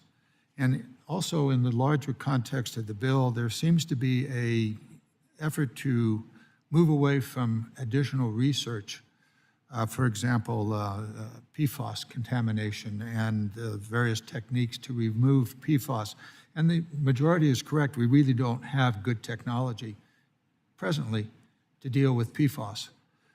However, the way the legislation is drafted, further research that would be forced by the Clean Water Act application won't happen. And I think that's a serious mistake. So this amendment, while it preserves what Mr. Lamafa wants to accomplish, that is to continue to use fire retardants, is appropriate. And the amendment doesn't change that, but it does cover this issue with the Clean Water Act. In other words, does not remove this issue from the Clean Water Act. Clearly, it would achieve the goal of Mr. Lamafa that some lawsuit would prohibit the application of these retardants. I don't want that to happen, and Ms. Hoyle's amendment doesn't stop in any way, and in fact, maintains Mr. Lamafa's goal, but does put the entire issue under the Clean Water Act so that in the future, research would continue by the pressure of the Clean Water Act and resolve what is a dilemma, or at least in my mind. Why did the cattle immediately eat the grass that was covered by the retardant? And what is the effect 150 feet from the application of the retardant on my stock watering pond? I don't know, but I'm curious. And so with that, Mr. Lamafa, I don't know if you want to comment or not, but if you do, you certainly have, 15 seconds. I yield back. Mr. Lamafa. Thank you, Mr. Chairman. I've got a renewal of time here, so thanks for the 15. I appreciate the interest by Ms. Hoyle and you in the general discussion of wildfire prevention and suppression and the use of retardant. It just, if we step back a little bit and take into account that there was folks there that wish to completely stop the usage of retardant and then require an engagement of at least a 3-year process of permitting through EPA. And on top of that, where 47 states would then in turn have to, at their individual levels, go through a permit process. And you know, I sympathize with what you're talking about on your ranch there, in that you pointed out a 150-foot gap between where the retardant had stopped and its drop there, and a stock pond. And that is actually consistent with how the retardant is applied near waterways and ponds and other things too. Was it luck in this case? I don't know, but it worked out.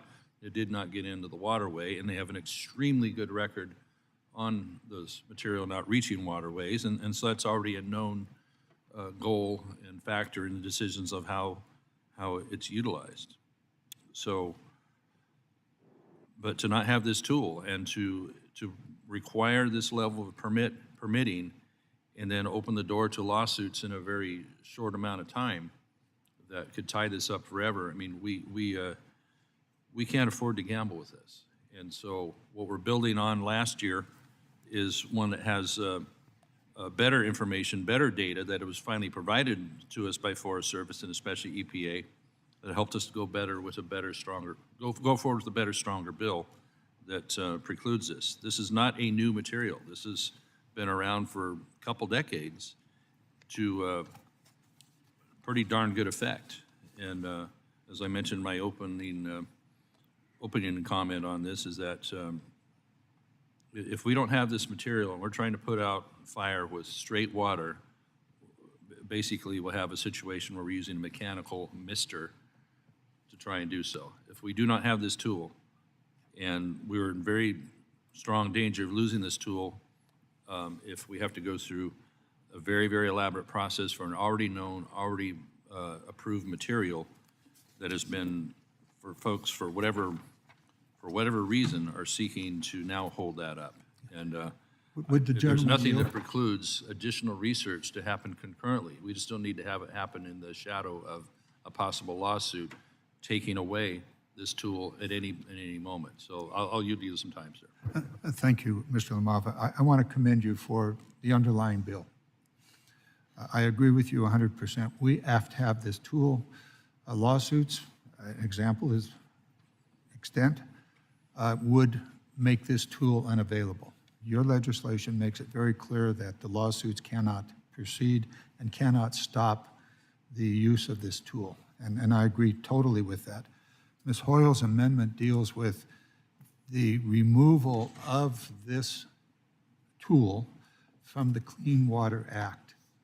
And her amendment simply continues this particular tool, that is the retardant, being subject to the Clean Water Act. However, given your amendment, it would not in any way stop the use of this tool, but continue our focus on not only the effectiveness of the retardant, but also the potential problem that the retardant might contribute to the environment in the area. 150 feet, it turns out it's directly downhill, and that's my problem. I'll just have to live with that. And I'm glad that there is a 150-foot buffer zone in the current law. I commend you for what you're doing, but I would urge that would say that the amendment simply continues this particular chemical, retardant, under the jurisdiction of the Clean Water Act, but would not in any way change your underlying amendment, which prohibits the use of a lawsuit to stop the application of the current retardants. Thank you. I'll With that, reclaim. There's a limited window with which we would be not subject to lawsuit, and that's my concern, because we do not need in the middle of a 2027 fire season or something a complete shutdown of the ability to use this. And so that's why I've moved to strengthen this protection of being able to use this.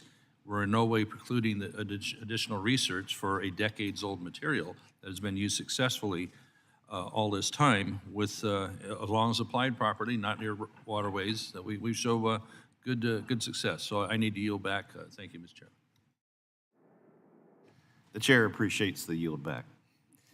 Any other members wish to comment?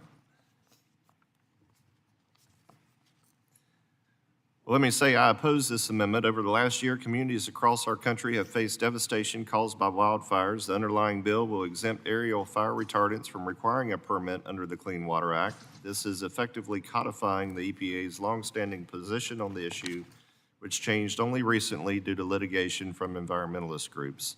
The safety of American citizens and the protection of property should be the top concern when the threat of fire is present, and we should not put our communities at risk. And for those reasons, I oppose the amendment. All right. Seeing no other members who want to make comment, are there amendments to the amendment? Seeing none, the question is on the amendment. All those in favor signify by saying aye. Aye.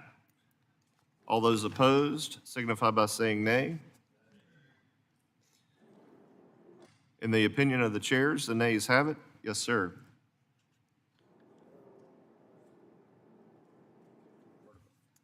All right.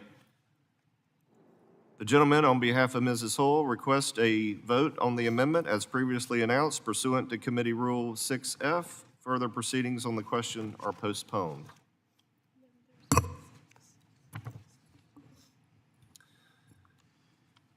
For what purpose does Ms. Sykes seek recognition? Mr. Chair, I have an amendment at the desk. The clerk will designate the amendment. An amendment to the amendment in the nature of a substitute to H.R. 3898, offered by Ms. Sykes of Ohio, number 046. Without objection, the amendment will be considered as read. Ms. Sykes is recognized for 5 minutes to speak on her amendment. Thank you, Chair Graves. I am introducing an amendment for legislation that has long been a bipartisan initiative known as the No Net Loss of Wetlands policy, first put forward by President George H.W. Bush in 1988. Inspired by policy from President Jimmy Carter, this policy does what it sounds like. It ensures that loss in wetland functions are restored through mitigation or the creation of new wetlands. It is hard to overstate how important wetlands are to our broader ecosystem and waters because more than 1/3 of endangered and threatened species in the United States live in wetlands. Wetlands protect our communities from flooding and promote natural water quality improvement, leading to healthier ecosystems and communities. The no net loss of wetlands policy was upheld by Presidents Clinton, Bush, and Obama and has spurred private investment to minimize the negative effects of development so that we can grow our communities without compromising our environment. In fact, in Ohio, like many other states, has a no net loss of wetlands policy, which is especially important in light of attacks on wetland protections. Despite decades of this bipartisan common sense policy, in his first term, President Trump decided to strip water protections, including lifting federal protections on roughly half of the country's wetlands. As you know, Ohio has been at the forefront of the Clean Water Act and protecting our water resources and in Ohio, and we know that the Clean Water Act exists for a reason. Today, part of the Cuyahoga River runs through my district. The Cuyahoga River in 1952 was published in Time magazine with a picture of the river on fire. This helped catalyze a movement to protect our waters and our planet, ultimately leading to the creation of Earth Day and the Clean Water Act in 1972. This river, one part of the Cuyahoga Valley National Park, is one of the most visited national parks in the United States. It took 20 years and $3.5 billion in infrastructure investments to clean up the water and to allow nature to return to its shores. This underscores the cost of neglecting our waters and the billions of dollars we can save taxpayers by investing in clean water and infrastructure before disaster even strikes. And protecting our waters includes protecting our wetlands. The Supreme Court's Sackett decision severely weakens the Clean Water Act by redefining what waters are covered, finding that upstream waters, including ephemeral streams like many found in wetlands, are permanently exempted from the Clean Water Act protection. The decision ruled that wetlands are only protected if there is a continuous surface connection, and this eliminates federal protections for more than 50% of wetlands. In Ohio, models estimate between 61 and 98%. 61 and 98% of wetlands are at risk as a result of this ruling, and it is disastrous. And now, rather than focusing on bipartisan policy to protect wetlands and fund our nation's water infrastructure, this legislation would codify that decision and impact our communities in Ohio and all across the country. So my amendment, Mr. Chair, strikes this section and instead requires that the administration reestablish the bipartisan no net loss of wetlands policy so that our environment is protected and our waters are safe. And with that, I yield back. Gentlelady yields back. Do any members wish to be recognized to speak?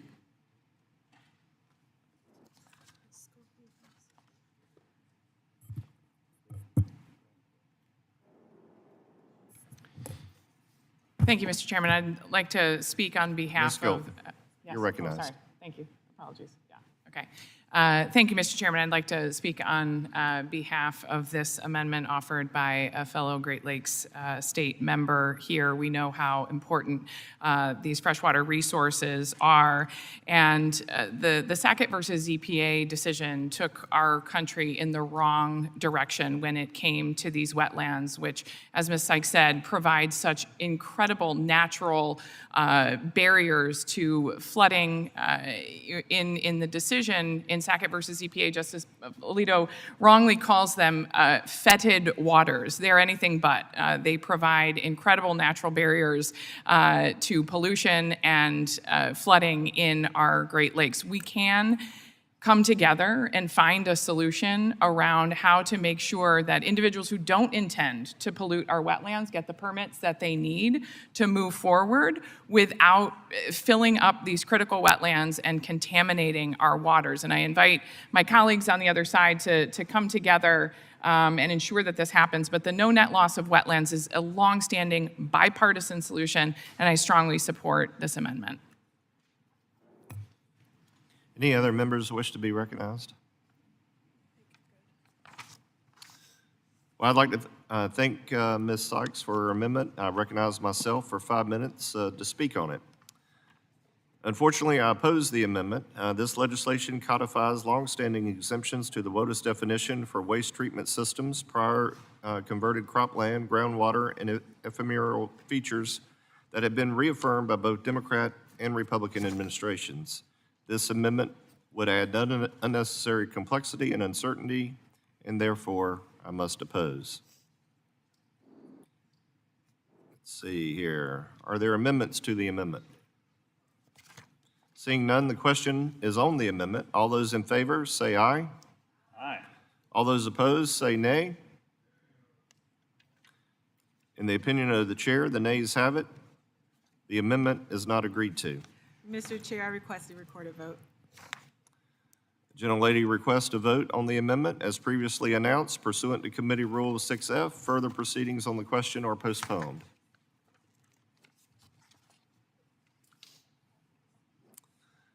For what purpose does Ms. Schulten seek recognition? I have an amendment at the desk. The clerk will designate the amendment.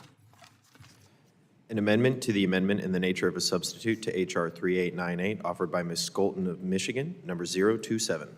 Without objection, the amendment will be considered as read. Ms. Schulten is recognized for up to 5 minutes to speak on her amendment. Thank you so much, Mr. Chair. I'm so grateful to be a part of such an incredible bipartisan committee because there is such important bipartisan work to be done here. Yet today, we are considering a hyper-partisan piece of legislation that will exacerbate the already disastrous actions that have worked to erode the Clean Water Act set in place following the Sackett versus EPA decision. The Clean Water Act's guiding light is its objective, stated in the preamble, to restore and maintain the chemical, physical, and biological integrity of our nation's water. We know how important that goal is back home in Michigan. As a mother, I find these massive rollbacks of the Clean Water Act particularly concerning, as they will have significant impacts on pregnant women and young families. We know that good public health starts with clean water. And I take seriously the issue of polluting our water, particularly with chemicals that will harm young mothers and their unborn children, as well as young families. Absent a clear standard that goes beyond protecting all pollutants, I want to introduce an amendment here today that would protect our water, particularly from those chemicals known to harm women, their children, and their young families. I am confident that my colleagues on both sides of the aisle care deeply about keeping their communities safe, and there is no one more vulnerable in our community than pregnant women and young children. That's why my amendment will ensure our nation's water are safeguarded against the well-being of expectant mothers and kids from harmful pollutants. I encourage my colleagues to join me in supporting this critical amendment to keep families across America healthy. Thank you. I yield back. Do any members wish to be recognized on the amendment?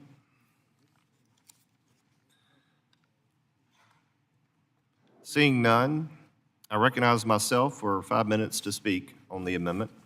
I oppose the amendment. The EPA already regulates the use of pesticides through the FIFRA program, which has robust health and safety standards for the use of pesticides.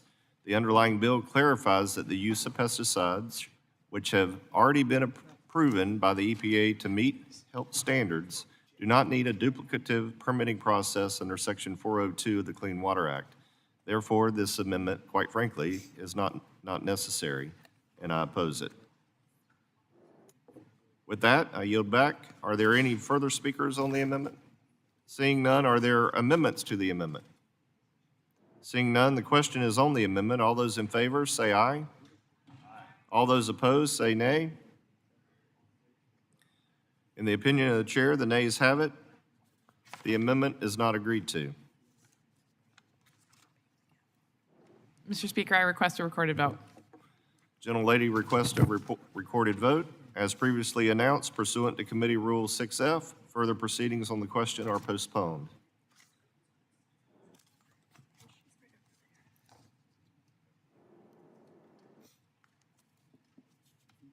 For what purpose does Ms. McDonald Rivet seek recognition? I have an amendment at the desk. The clerk will designate the amendment. An amendment to the amendment in the nature of a substitute to H.R. 3898, offered by Ms. McDonald Rivet of Michigan, number 015. Without objection, the amendment will be considered as read. Ms. McDonald Rivet is recognized for up to 5 minutes to speak on her amendment. Thank you, Mr. Chairman. I offer this amendment in an effort to protect the drinking water of 40 million people. The Great Lakes are the backbone of my community and so many others. Not only do they contain over 90% of America's surface freshwater, but they also fuel a $6 trillion economy. My home state of Michigan and the surrounding Great Lakes states have a history of fighting against pollutants in the Great Lakes like PFAS forever chemicals and harmful algae blooms. This bill as written weakens the protections that keep our Great Lakes safe and free from contamination. This threatens the local economy of every single community on or near the Great Lakes and our ability to pass along this magnificent natural resource to the next generation. My amendment is very straightforward. I'm requesting that before this bill goes into effect, the EPA administrator determines that nothing in this bill would lead to an increase in pollution or crippling algae blooms in the Great Lakes ecosystem. Protecting the Great Lakes has always been a bipartisan effort, and I believe that this amendment carries that intention forward. With that, I ask my colleagues on both sides of the aisle to support my amendment. Thank you, and I yield back. Mr. Collins is recognized. Thank you, Mr. Chairman. I oppose this amendment. The underlying legislation will help implement the Clean Water Act in a more efficient and effective way by clarifying EPA's issuance of permits and ensuring a more robust water quality criteria development process. This amendment would completely halt the implementation of the underlying bill based on an arbitrary determination that would be impossible for the EPA to make. Therefore, I oppose.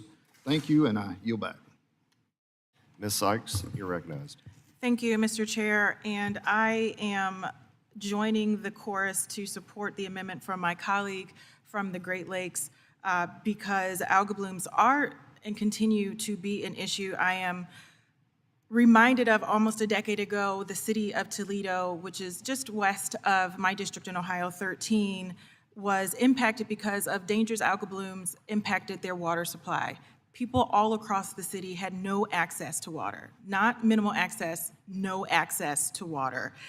They could not drink, they could not bathe, they could not provide medical assistance, and for some family members or some residents who needed medical attention that required water, they could not provide that either. Hundreds of thousands of residents were not able to use water for nearly 3 days.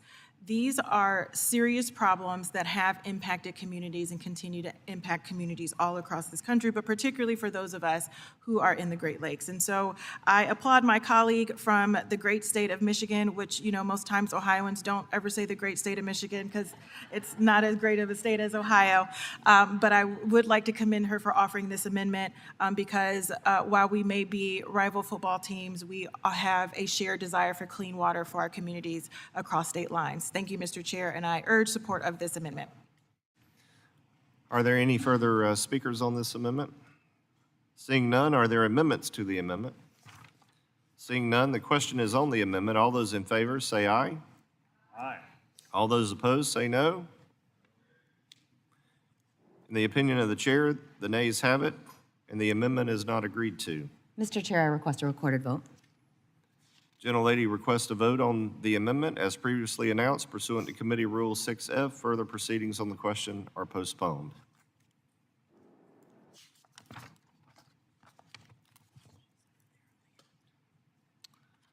For what purpose does Ms. Friedman seek recognition? Thank you, Mr. Chair. I have an amendment at the desk. The clerk will designate the amendment. An amendment to the amendment in the nature of a substitute to H.R. 3898, offered by Ms. Friedman of California, number 011. Without objection, the amendment will be considered as read. Ms. Friedman is recognized for up to 5 minutes to speak on her amendment. Thank you, Mr. Chair. My amendment is a simple one. It prevents this package from taking effect if implementation will result in contamination of waters that are available for water recapture, recycling, or groundwater recharge. I'm proud to say that Los Angeles and Southern California as a whole has been a champion of water reuse for decades. And those of you who have that sky water that comes down regularly may not understand how important it is for us to be able to create our own water and reuse water. We have made major investments, major investments, putting taxpayer and ratepayer money out to make sure that we have the infrastructure to recycle and reuse water. And we need to make sure that that water is clean enough to be recycled as drinking water. The Los Angeles Sanitation District has been producing recycled water since 1962 safely. We see water recycling as an imperative to the future of Southern California as climate change continues to worsen, as we have seen over the past 10 years, and our water continues to be an increasingly scarce resource. We have been investing in our ability to produce drought-resistant sources of water like water reuse. But that water has to be clean. The Clean Water Act has transformed the health of our water bodies across the nation, including in Los Angeles, where we still have remaining aquifers that are polluted from old industrial uses. But today, that progress that we made through the Clean Water Act is being threatened by my colleagues across the aisle. The package before us today weakens our ability to hold polluters accountable for the damage that they have done in the past. And ultimately, more pollution on the waters means higher cleanup costs, which are going to be shouldered by American families. I urge my colleagues to support this amendment. I urge them to think about the fact that Los Angeles is weaning itself off of the imported water that other Western states rely on from the Colorado River. And I urge you to support this amendment, and I yield back. Mr. Collins, you're recognized. I oppose this amendment. Once again, this is another attempt to stop the progress this bill would make by forcing the EPA administrator to make a vague determination. The underlying bill seeks to rebalance the scales between protecting our water resources and allowing for responsible development. Thank you, and I yield back. Are there any further speakers on this amendment? Seeing none, are there amendments to the amendment? Seeing none, the question is on the amendment. All those in favor say aye.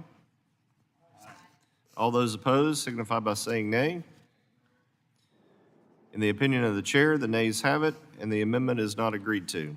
Mr. Chair, I would request a recorded vote, please. Thank you. The gentlelady requests a vote on the amendment as previously announced pursuant to Committee Rule 6F. Further proceedings on the question are postponed.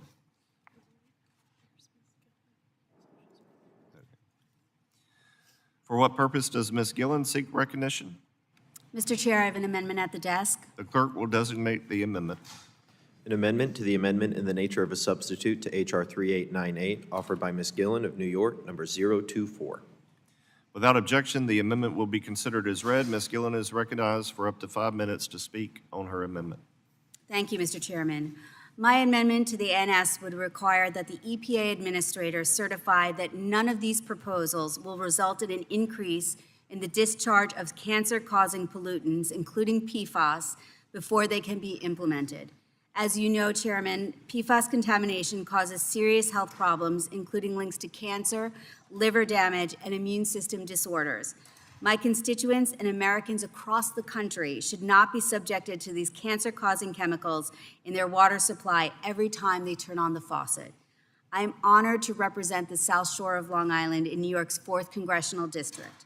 Unfortunately, my district suffers from legacy water contamination, aging infrastructure, and unacceptable water quality issues that for too long have been neglected by our federal government.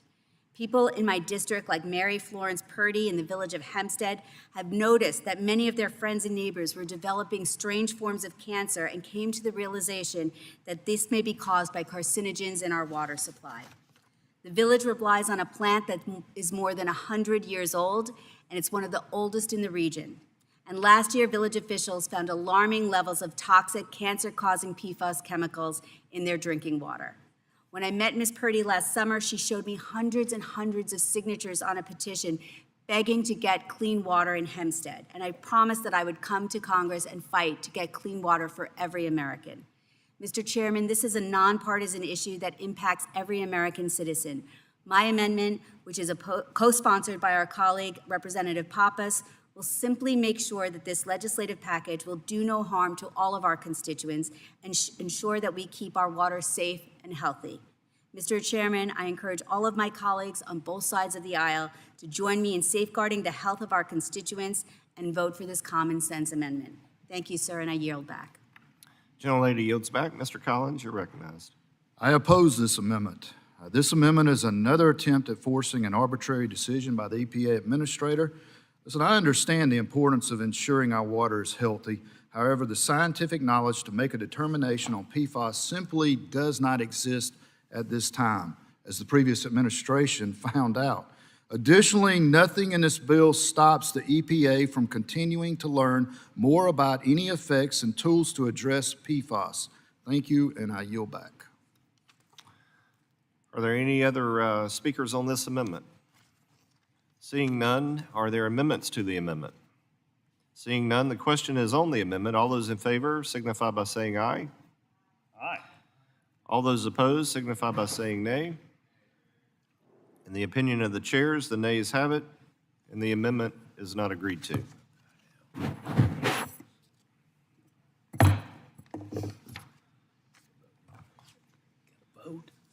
For what purpose does Mr. Perry seek recognition? Mr. Chairman, I've got an amendment at the desk. Number Clerk will 040. designate the amendment.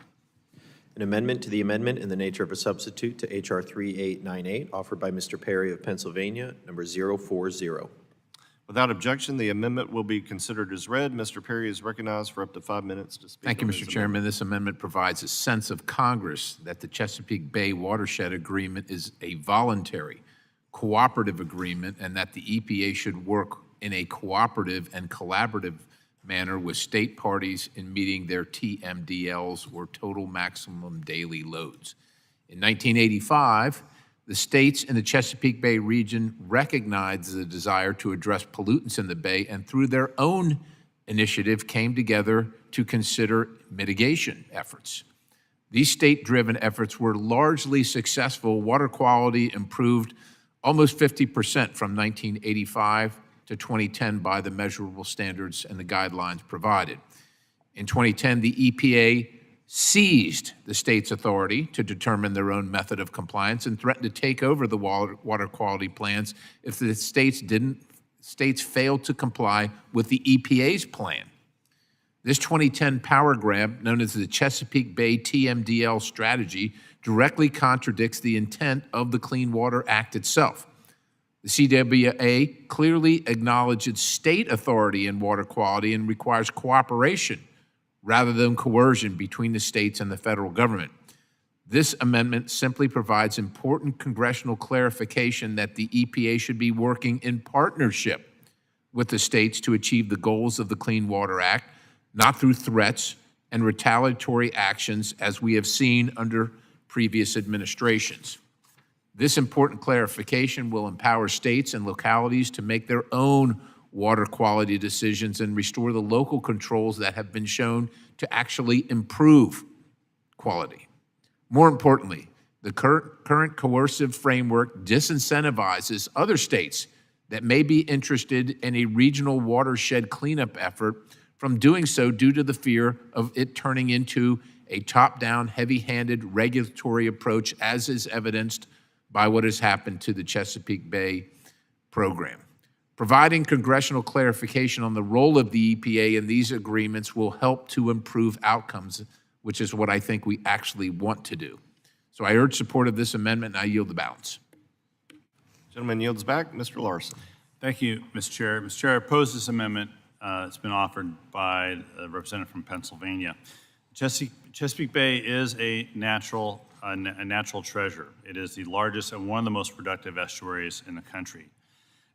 For decades, impacts of human activity impaired the Chesapeake to the point that it was unable to support living flora and fauna that relied upon it. The declining health of the Chesapeake Bay is why the state and locals with the federal governments created the Chesapeake Bay Program Partnership. It is why they wrote the Chesapeake Bay Watershed Agreement. And collaboration is, in fact, the first principle of the agreement. However, it doesn't mean the agreement, its goals, and pathways to achieve those goals are optional. Implementation of the Chesapeake Bay Total Maximum Daily Load Limits, or TMDLs, are typically carried out through permits, which are enforceable limits on point source discharges within the watershed. These permit limits, in conjunction with state-agreed watershed implementation plans, are intended to make continuous progress in improving water quality within the bay. These enforceable limits are not voluntary, but required. The sense of Congress will not change that. I oppose this amendment and ask my colleagues to oppose it. With that, I yield back. Are there any other members that wish to speak on the amendment? I recognize myself for 5 minutes to speak on the amendment. I support the amendment. It makes perfect sense for Congress to send a message to the EPA that it should work with all the Chesapeake Bay states and their residents to fairly and cooperatively run the recovery program that they and we all want to see be successful. With that, I yield back. Are there any amendments to the amendment? Seeing none, the question is on the amendment. All those in favor signify by saying aye. Aye. All those opposed signify by saying nay. No. In the opinion of the chairs, the ayes have it, and the amendment is agreed to.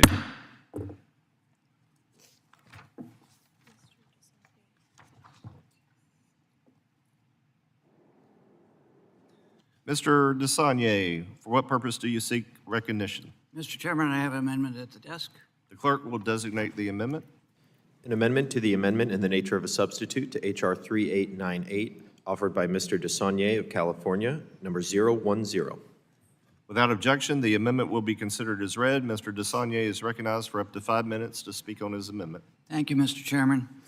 My amendment simply requires the EPA to review the potential effects of this bill on harmful algal blooms and certify that these provisions will not increase HABs, their prevalence or severity of these blooms. HABs have long been an issue across the country and especially in the area I represent, both in the San Francisco Bay and the Sacramento-San Joaquin Delta, which provides fresh water to more than 2/3 of the state of California. HABs consist of a type of algae that has the potential to produce harmful toxins that can hurt humans, wildlife, and our waters. The presence and severity of HABs can be exacerbated by human activities, including excessive nutrient pollution from agriculture or sewage runoff, invasive species, or reduced water flows. Climate change can also exacerbate HABs due to increased water temperatures. The weakening of regulations as proposed in this bill, particularly for sewage and agricultural runoff, it could very much increase and exacerbate the situation. San Francisco Bay is highly susceptible to these blooms due to the already high concentration of nutrient pollutants. We cannot allow more unregulated runoff into our waters. Although I strongly oppose the underlying bill, if it were to pass into law, we must at least know how it would impact HABs and ensure that these provisions will not inadvertently cause HABs to occur more frequently. According to the National Institute of Environmental Health and Sciences, depending on the type of algae, HABs can cause serious health effects or even death if someone eats contaminated seafood. Not only do they affect public health, but high prevalences of HABs can also impact local fishery and water tourism economies. Data shows that occurrences of HABs decreased in the Delta in 2024. We need to continue on that path to ensure our waters are safe for humans and wildlife. We cannot afford to reduce or weaken the regulations that work to limit pollution in our waters. I urge my colleagues to support this amendment, and I yield back. Mr. Collins is recognized. Thank you, Mr. Chairman. I oppose this amendment. Yet again, this is an amendment designed to delay the implementation of the underlying legislation that is based on metrics that are not possible to measure or calculate. Thank you, and I yield back. Ms. Sykes, you're recognized. Thank you, Mr. Chair. As you can tell, I am very passionate about algal blooms because here I am again to speak in support of this amendment to ensure that the EPA will require the EPA, the administrator to certify provisions will not cause an increase in harmful algal blooms across this country. Again, I want to bring up about a little over a decade ago, the city of Toledo was significantly impacted when for 3 days, Toledo residents in Northwest Ohio were unable to drink from the taps of their water. There was, as my colleague from California said, a significant increase in nutrients because of runoff, because Ohio does have a large agricultural industry. Additionally, because of extreme weather events and heat that also exacerbates, which we are all experiencing right now, we are concerned about algal blooms in the Great Lakes, and NOAA has indicated that there is a moderate to larger than moderate prediction of algal blooms in the Great Lakes that we should be aware of. As I mentioned before, in the aftermath of the Toledo issue about 10 years ago, I was in the State House and we invested historic amounts of money into an H2O Ohio program, which helped to control the nutrient runoff. And interestingly enough, one of the things that we were able to implement was increasing more wetlands to capture the nutrients. Mr. Chair, you might remember just a few moments ago, I offered an amendment to make sure that we were restoring the wetlands, those wetlands that we instituted in our state, a Republican-led state with a Republican supermajority legislature and governor, to increase wetlands, and the amendment that was voted down that I offered not too long ago would eliminate upwards of 98% of those wetlands. Mr. Chair, we're just asking for you all to work with us to help support our communities, ensure that there is clean drinking water for everyone. I recognize that there is a desire for development. We want our communities to grow, but we also want our communities to live and be safe. The neurotoxins in these algal blooms can create lasting effects, especially to our most vulnerable citizens, children, and pregnant women, and we just do not want to see these impacts continue to harm the health and well-being. If that argument is not sufficient, the Toledo case is one that showed that small businesses continued to suffer and were significantly impacted when these algal blooms impacted the water supply in Toledo, again impacting over 500,000 people, and even more ratepayers in the area have been required to burden the cost of the additional upgrades that the city has had to do. So as Ohioans and people all across this country are still waiting for this administration to lower their costs, more costs were added because they had to do upgrades and different types of treatments to make sure that the water situation does not disintegrate with algal blooms increasing in the Great Lakes. So again, if this committee is truly committed to lowering people's costs and making it more affordable for small businesses and individuals in mid-sized American cities, large American cities, or for Americans all across the country, I would encourage Democrats and Republicans, no matter what community you're from, even if you're not in the Great Lakes, to support this amendment to ensure that algal blooms are not impacting our clean water and our drinking supply. Thank you, Mr. Chair. I yield back. Gentlelady yields back. Are there other members that seek recognition? Not seeing any. Are there amendments to the amendment? Seeing none, the question is on the amendment. All those in favor signify by saying aye. Aye. All those opposed signify by saying nay. In the opinion of the chair, the nays have it, and the amendment is not agreed to. Mr. Chairman, I would ask for recorded vote. Recorded vote has been requested. As previously announced, pursuant to Committee Rule 6F, further proceedings on the question are postponed.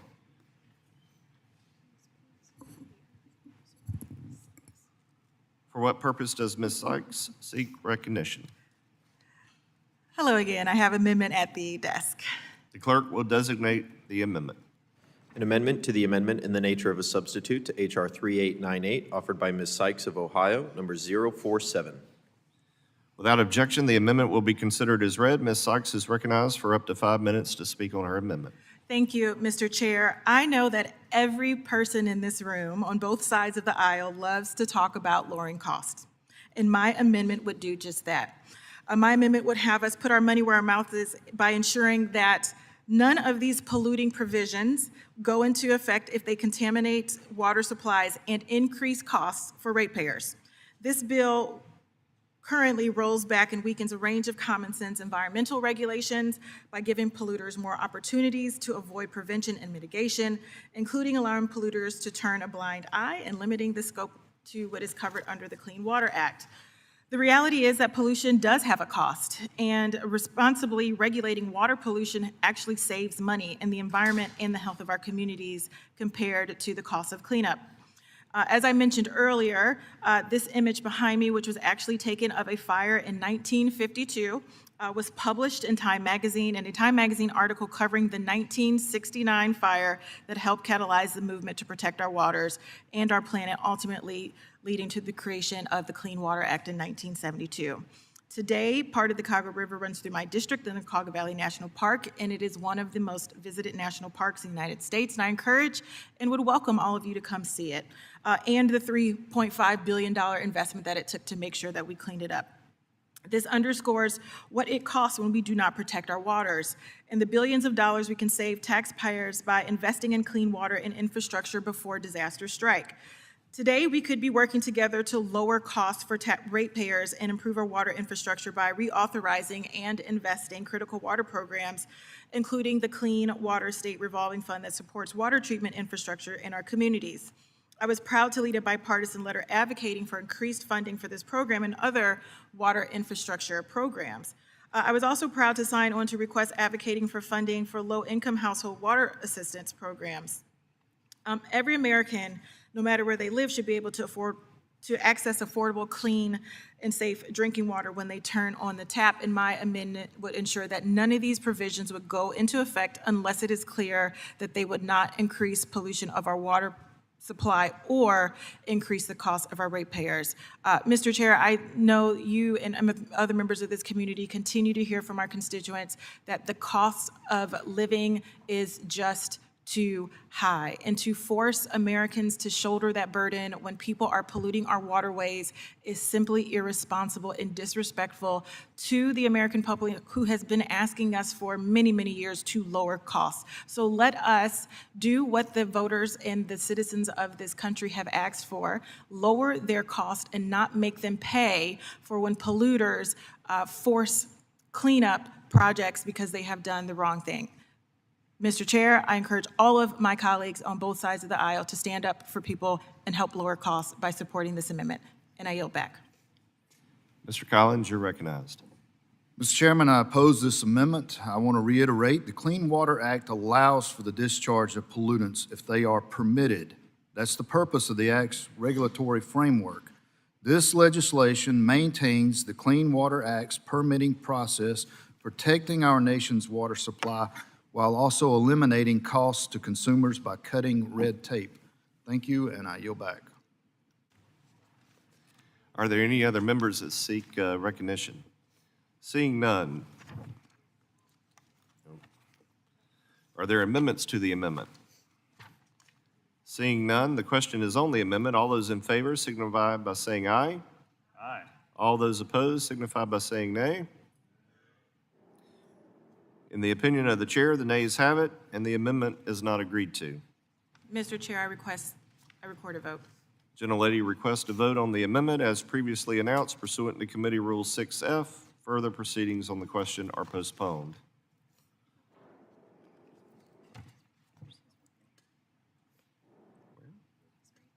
Okay. For what purpose does Mr. Figures seek recognition? Mr. Chair, I have an amendment at the desk. Clerk will designate the amendment. An amendment to the amendment in the nature of a substitute to H.R. 3898, offered by Mr. Figures of Alabama, number 028. Without objection, the amendment will be considered as read. Mr. Figures is recognized for up to 5 minutes to speak on his amendment. Thank you, Mr. Chair. My amendment would simply prohibit the implementation of any provision in this bill that would worsen the flood risk or pollution in low-income and rural communities. I represent Alabama's 2nd Congressional District, a district that is overwhelmingly rural, but also within the unfortunate geographical location of being in Hurricane Alley right on the Gulf Coast. Many communities are already struggling with access to clean and safe water. Many communities are already struggling with pollution issues and other environmental challenges. These are places where aging and underfunded water systems are already stretched thin, and when infrastructure projects move forward without prior environmental considerations and safeguards, we're not just creating more risk, we're making the water dirtier while providing little to no funding to help the systems responsible for cleaning it up. And this is often in communities that do not have the financial capacity or resources to be able to provide for that cleanup themselves. That ultimately shifts the burden to local communities and ratepayers, many of whom are already paying more than they can afford for basic water services. In other words, this bill risks compounding the challenges facing rural and low-income families without giving them the tools to manage the consequences. Streamlining permitting should not come at the expense of people who are already bearing the brunt of environmental neglect. This amendment ensures that even as this flawed and partisan bill moves forward, we're at least not adding further harm to communities, especially like the ones that I represent in Alabama, already burdened by environmental and infrastructure challenges. I urge my colleagues to support this common sense amendment and protect communities that are most vulnerable to these risks. Thank you, Mr. Chairman, and I yield back. Mr. Collins, do you wish to be recognized? Mr. Chairman, I oppose this amendment. First, the EPA does not determine flood risk. That falls under the Army Corps of Engineers and FEMA. Secondly, the Clean Water Act allows for the discharge of pollutants if they are permitted. Therefore, this amendment is not appropriate for this legislation, and I must oppose. Thank you, and I yield back. Any other members seek recognition? Let's see, are there any amendments to the amendment? Seeing none, the question is on the amendment. All those in favor signify by saying aye. Aye. All those opposed signify by saying no. In the opinion of the chairs, in the opinion of the chair, the nays have it, and the amendment is not agreed to.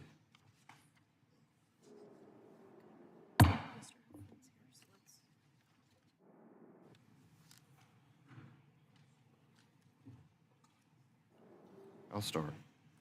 For what purpose does Mr. Huffman seek recognition? Thank you, Mr. Chairman. I have an amendment at the desk. The clerk will designate the amendment. An amendment to the amendment in the nature of a substitute to H.R. 3898, offered by Mr. Huffman of California, number 024. Without objection, the amendment will be considered as read. Mr. Huffman is recognized for up to 5 minutes to speak on his amendment. Mr. Chairman, a critical tool of the Clean Water Act is Section 401. It gives states and tribes authority to protect their access to clean water. This provides state and tribal leaders with the ability to protect and monitor their resources, drinking water, and recreational opportunities, protecting people, ecosystems, and local economies. Now, many members of this committee say they care about and respect tribes. And if you mean that, you have to support this amendment because it's very simple. The base text of this bill weakens these oversight protections for states and tribes, so let's at least protect tribes. Let's at least ensure that these protections for Indian country remain. 84 federally recognized tribes around the country have utilized Section 401 to protect their rights to clean water, to protect fisheries, and to block polluting and destructive industries which may harm their cultural resources. Tribes like the Karuk, Hoopa Valley, Dry Creek Rancheria, and Resagini Rancheria tribes in my district have the regional knowledge and expertise important to manage and protect their local water bodies. It is for this reason why they were given the responsibility in the first place to certify Clean Water Act permits. To weaken these protections from tribes for lands and waterways that they have fished, hunted, and lived in since time immemorial would not just be negligent, but it would be a deep injustice. I urge my colleagues to support this amendment and yield back. Gentleman yields back. Do any other members wish to be recognized on the amendment? Thank you, Mr. Huffman. I recognize myself for 5 minutes to speak on the amendment. I oppose this amendment. Under the Clean Water Act, tribes have had the opportunity to use Section 401 certification akin to states and the ability to run their own 402 and 404 programs. Nothing in this bill would change tribal authority. This amendment would treat tribes differently than states, depriving them of the opportunities this bill unlocks for states. So I must oppose. Thank you, and I yield back. Are there any further speakers on this amendment? Seeing none, are there amendments to the amendment? Seeing none, the question is on the amendment. All those in favor signify by saying aye. Aye. All those opposed signify by saying nay. The nays have it, and the amendment is not agreed to.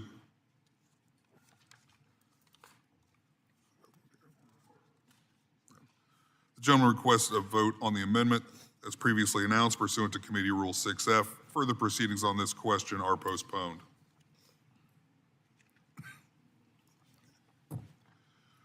For what purpose does Mr. Huffman seek recognition? Thank you, Mr. Chairman. I have another amendment at the desk. The clerk will designate the amendment. An amendment to the amendment in the nature of a substitute to H.R. 3898, offered by Mr. Huffman of California, number 01. Without objection, the amendment will be considered as read. Mr. Huffman is recognized for 5 minutes to speak on his amendment. Thank you, Mr. Chairman.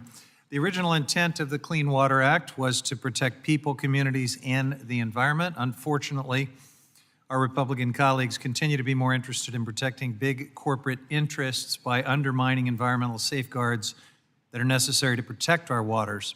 Section 404C of the Clean Water Act gives EPA the authority to restrict or stop projects seeking Army Corps approval if they discover unacceptable adverse effects on drinking water, recreation, or fish and wildlife.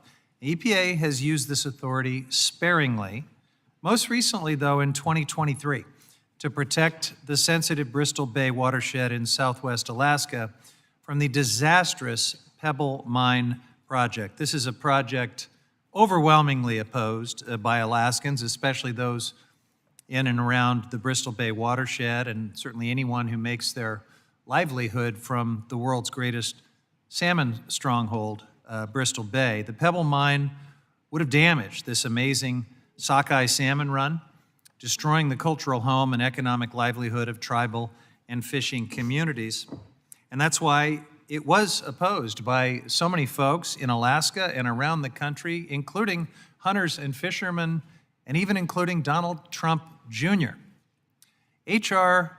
3898 would hand the Pebble Mine and many projects like it a second chance under a significantly weakened 404C authority by restricting the time frame for EPA action to the unreasonably short period between when the applicant submits all the information required to complete the application and when the permit is actually issued by the Corps.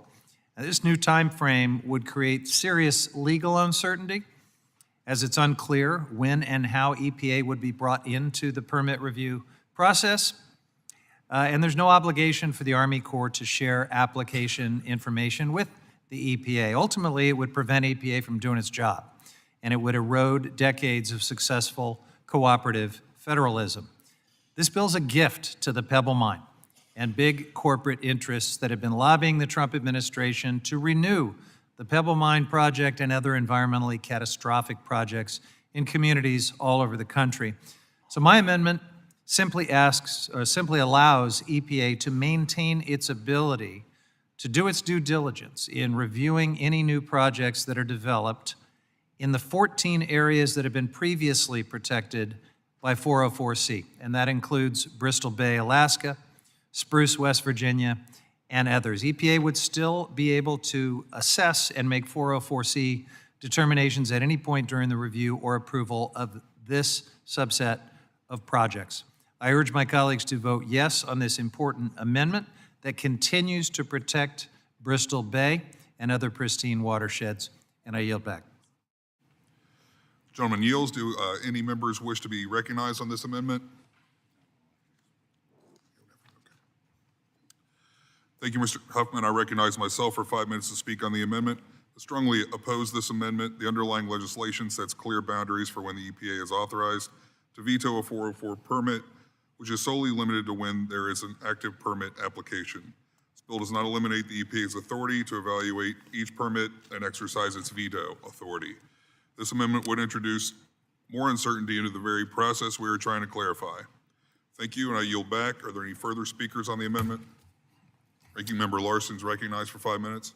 Thank you, Mr. Chair. I support this amendment that Representative Huffman offered. This amendment ensures the protections already provided by the EPA under its 404C veto authority are not undone.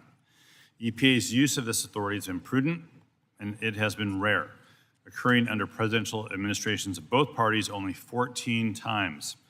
Yet the legislation we're marking up today seeks to eliminate this important safeguard. The most recent use of this authority by the EPA was to protect Bristol Bay, Alaska from the proposed Pebble Mine. Development of the Pebble Mine would damage a vibrant and critical salmon fishery, and the EPA was right to halt the project. But Pebble Mine puts thousands of jobs at risk.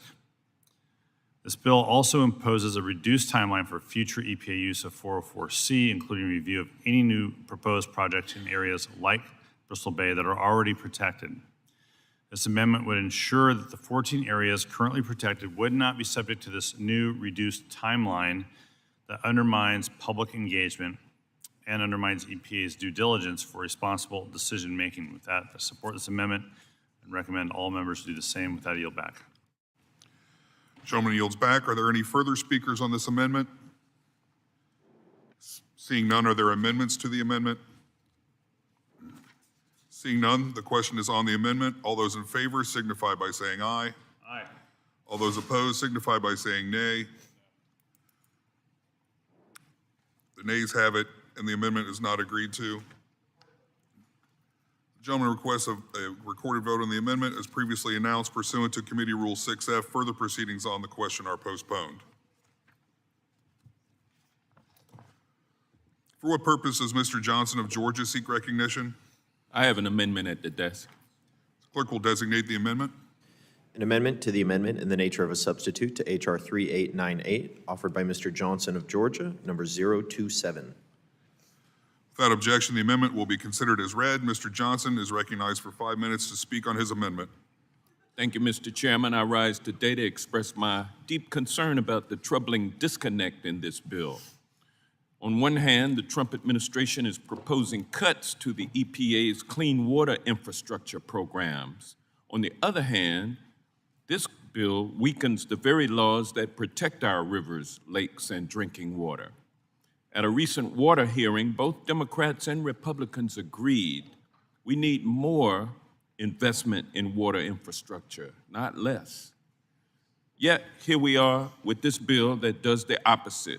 It slashes regulations that help cities, towns, and rural communities keep their water clean, safe, and reliable. That is passing the costs and the consequences down to the very communities we're supposed to be helping.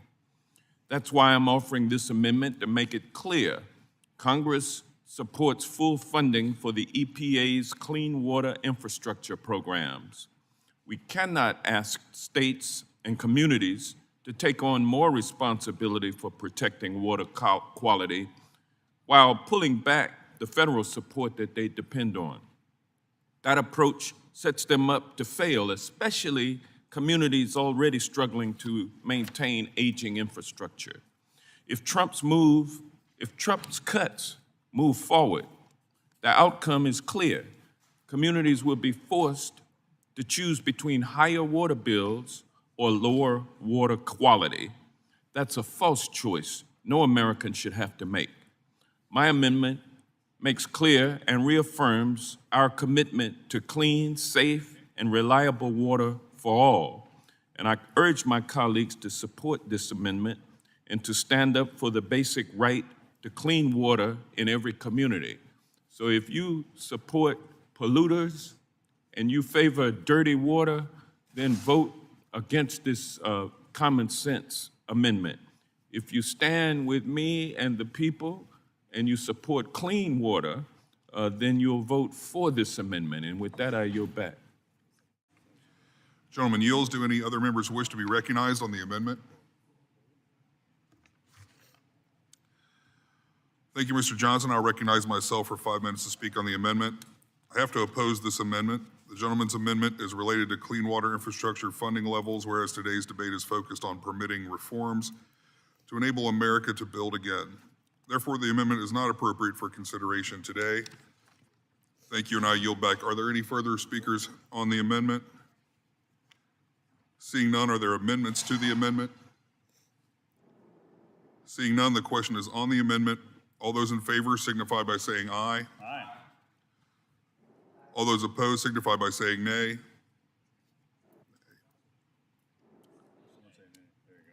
The nays have it, and the amendment is not agreed to. Mr. Chairman, I ask for a recorded vote. Gentleman requests a vote on the amendment as previously announced pursuant to Committee Rule 6F. Further proceedings on the question are postponed.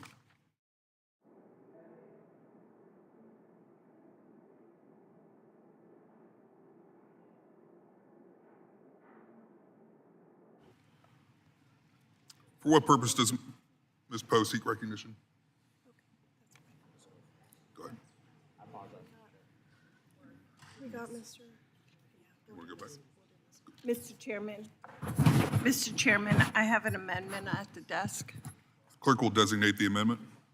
An amendment to the amendment in the nature of a substitute to H.R. 3898, offered by Ms. Poe of New Jersey, number 005. Without objection, the amendment will be considered as read. Ms. Poe is recognized for 5 minutes to speak on her amendment. Thank you, Mr. Chairman. Supporting localities in their efforts to provide clean water is one of my top priorities on this panel.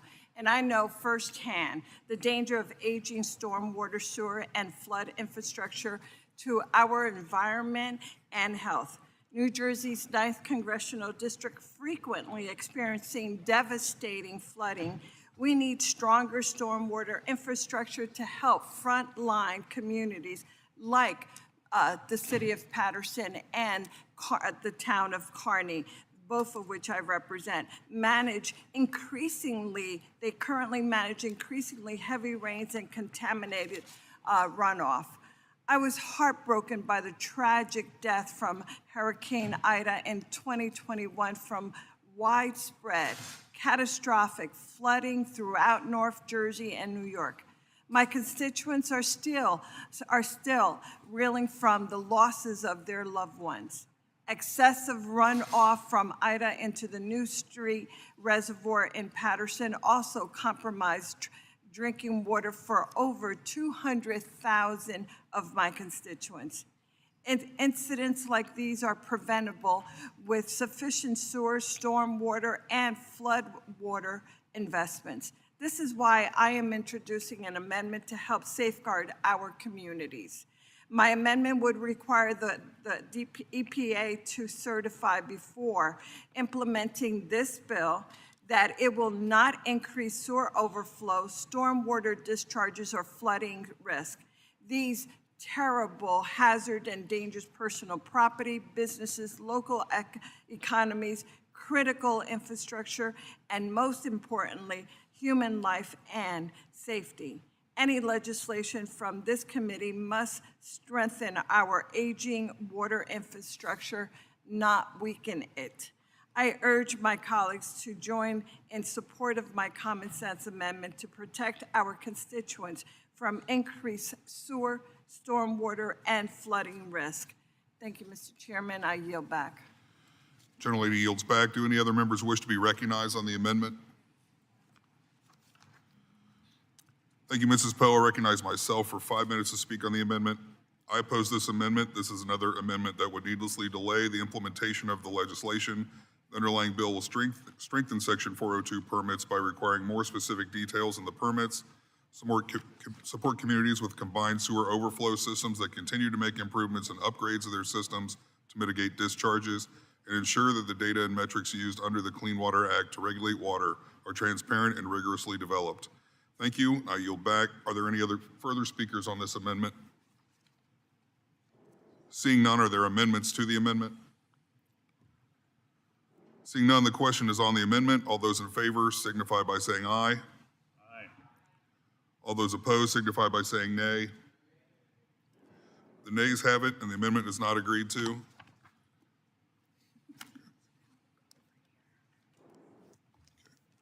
Mr. Chairman, may I request a recorded vote? The gentlelady requests a vote on the amendment as previously announced pursuant to Committee Rule 6F. Further proceedings on the question are postponed. For what purpose does Mr. Ryan seek recognition? Mr. Chair, I have an amendment at the desk. The clerk will designate the amendment. An amendment to the amendment in the nature of a substitute to H.R. 3898, offered by Mr. Ryan of New York, number 042. Without objection, the amendment will be considered as read. Mr. Ryan is recognized for 5 minutes to speak on his amendment. Thank you, Mr. Chairman. My amendment addresses something that I think is certainly not partisan, not blue or red. It is an American principle to have clean water. So my amendment would ensure that the provisions of this bill won't result in an increase of pollutants being discharged into our waterways, including and specifically an increase in discharge of chemicals like PFAS and other forever chemicals that are proven to be toxic, as well as nutrients associated with excessive algae growth and algal bloom. It is widely known, but important to restate, that exposure to PFAS and other PFOAs can and has been harmful and been proven to be harmful to human health. Exposure can result in reproductive health issues, developmental delays in children, increased risk for multiple forms of cancer, and the list goes on and on. In my district in the Hudson Valley, tens of thousands of my constituents living in one of our largest cities of Newburgh, as well as the town of Newburgh and the town of New Windsor, face these health consequences every single day and have to make that choice when deciding to turn on their taps. Their main source of drinking water for the city of Newburgh for decades has been dealing with unacceptable levels of PFAS contamination. My amendment would ensure that as we move any legislation forward, constituents in my district and across the country don't have to worry about their kids or any of their family members being exposed to these toxic forever chemicals. In addition, I just briefly want to make clear that the overall underlying bill will only further pollute our waters on several other dimensions and roll back important regulations that we've had in place. With that, I urge adoption of my amendment and yield back. Thank you, Mr. Chair. The gentleman yields. Do any members wish to be recognized on the amendment? Thank you, Mr. Ryan. I recognize myself for 5 minutes to speak on the amendment. I oppose this amendment. This amendment would stop the progress the underlying bill is making by requiring the EPA to make an impossible, arbitrary determination, opening up the permitting process to even more litigation, delay, and unintended consequences. As a reminder, this bill does not prohibit the regulation of any pollutants. In fact, it requires permits to include more specific metrics and provide clarity for permit holders so they are able to stay in compliance with the Clean Water Act. Thank you, and I yield back. Are there any further speakers on this amendment? Seeing none, are there amendments to the amendment? Seeing none, the question is on the amendment. All those in favor signify by saying aye. Aye. All those opposed signify by saying nay. The nays have it, and the amendment is not agreed to. Mr. Chair, can I request? Gentleman is recognized. I'd like to request a recorded vote, please. The gentleman requests a vote on the amendment as previously announced pursuant to the Committee Rule 6F. Further proceedings on the question are postponed. The committee will briefly stand in recess before we return to consider our postponed votes.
Get everybody here.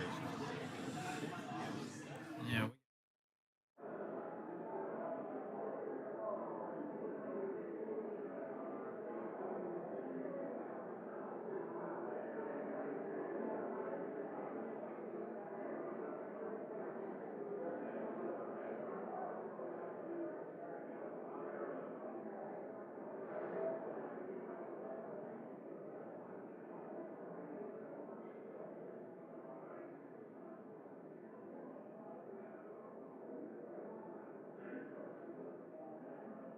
There's a lot of members of state,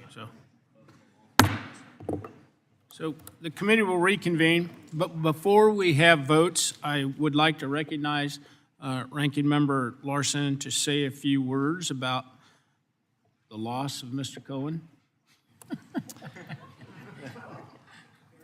Yeah, it's I'd like to take a moment to recognize years of service at one of T&I's most senior and colorful members, who's going to be leaving this committee to join Rick Crawford and others at the Intel Committee.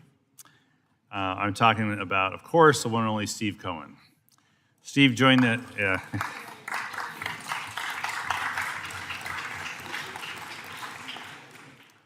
Are we coming to praise him or no? Steve joined the committee during his first term in 2007, and he has been an invaluable member for the time he's been here.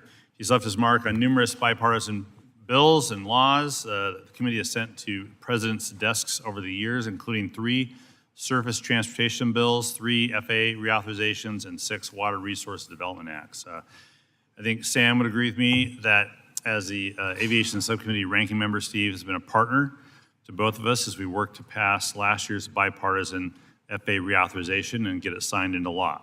His contributions have helped ensure we passed a bill that increased safety, improved airports, invested in aviation workforce, and increased accessibility to flying for the flying public. Perhaps most importantly, though, Steve's been an advocate for the people of Tennessee's 9th District during his time, helping to secure millions in infrastructure investments for his district, fighting for legislation to reduce impaired driving, and advocating for improved pedestrian safety. It has been a pleasure to serve with him, to travel with him, and his contributions will certainly be missed. His particular brand of humor won't be missed, but on behalf of everyone on our side of the aisle, Steve, thanks for your tireless work. We wish you all the best over there at Intel. That'll yield back.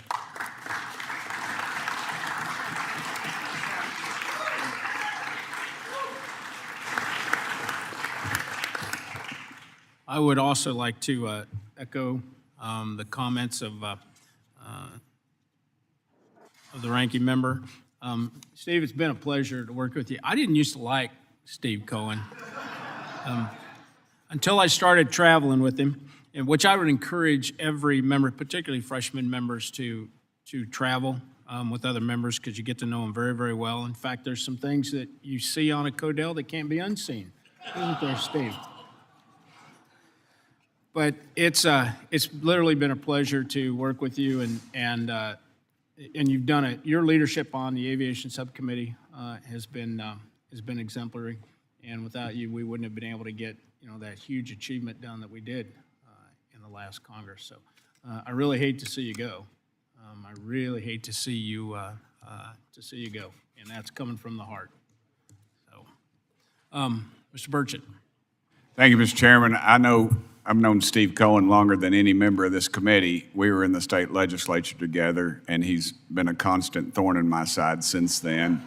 We actually raised the speed limit in Tennessee. And then when we were in the state Senate together, we brought Isaac Hayes to the floor, and we sang the theme from Shaft. And that was one memory. Our mutual friend, Steve Cropper, co-wrote Sitting on the Dock of the Bay. Still good friends. But I always remember Steve. That's why people are always on me about being his friend, but dadgummit, I don't care. I'll take the hit because he called my mama when my daddy died, and I will never forget that. I love my mom and daddy more than anything, and Steve was always so kind to them when they came to the state Senate, and he was just a true gentleman to them. And regardless of all the other stuff, he's still one one of my best buddies. And thank you, brother.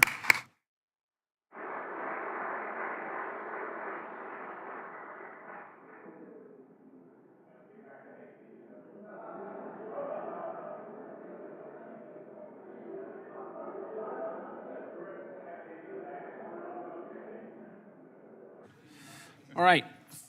We're going to go back to the amendments that we had a recorded vote called for. First Amendment, Larson, number 1, offered by Mr. Larson, on which a recorded vote was ordered, and which was not agreed to by voice vote. Is a recorded vote still ordered? Yes. It is.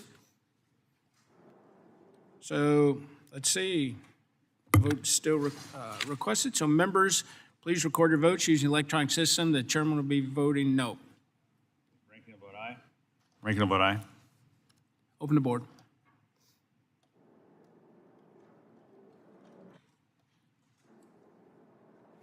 Who else is missing?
Is that it?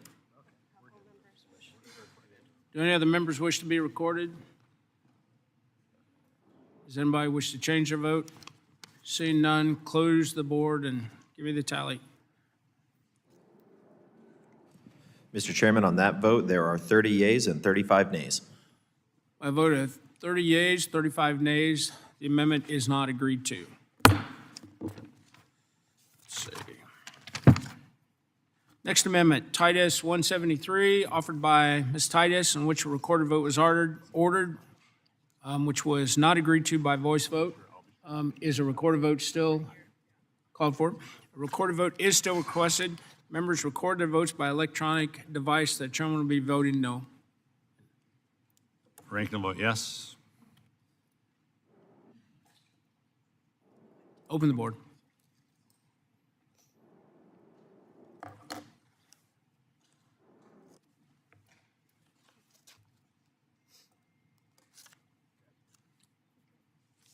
Has everyone voted that wishes to vote?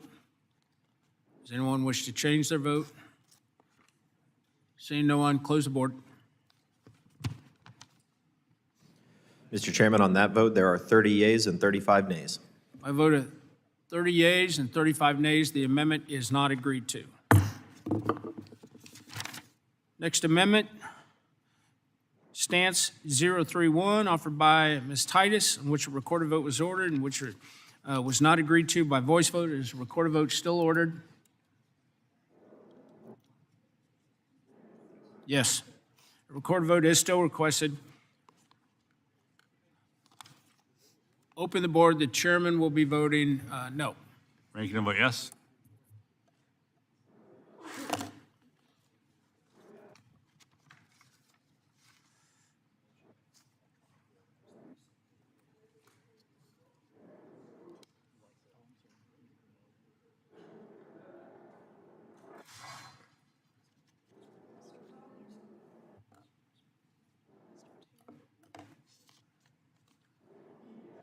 Mr. Taylor?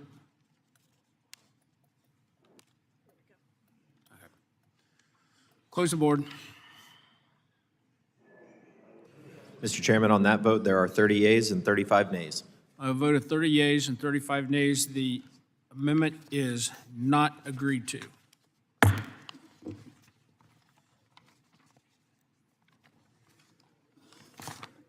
Next will be Hoyle 013, offered by Mr. Garamendi, which a recorded vote was ordered, which was not agreed to by voice vote. Is a recorded vote still ordered? Yes, it is. Open the board. Chairman intends to vote no. Ranking vote yes.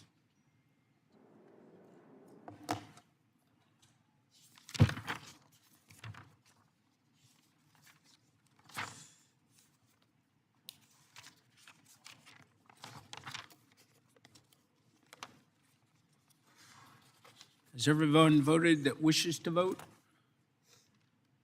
Does anyone wish to change their vote? Seeing no one, close the board. Mr. Chairman, on that vote, there are 30 yeas and 35 nays. A vote of 30 yeas and 35 nays. The amendment is not agreed to. Next amendment, Sykes, number 46, offered by Ms. Sykes, on which a recorded vote was ordered and which was not agreed to by voice vote. Is a recorded vote still ordered? It is. The recorded vote is still ordered. Open the board. The chairman intends to vote no. Ranking vote yes.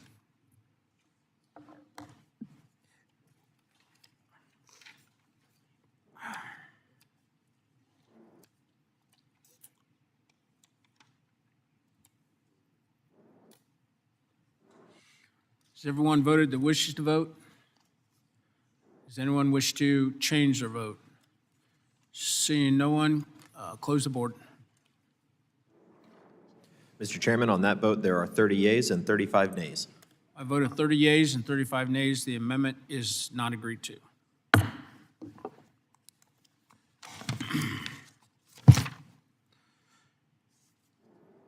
Next amendment is Skolden 027, offered by Mrs. Skolden, on which a recorded vote was ordered, which was not agreed to by voice vote. Is a recorded vote still ordered? Yes. Recorded vote is still ordered. Open the board. Chairman intends to vote no. Ranking vote yes.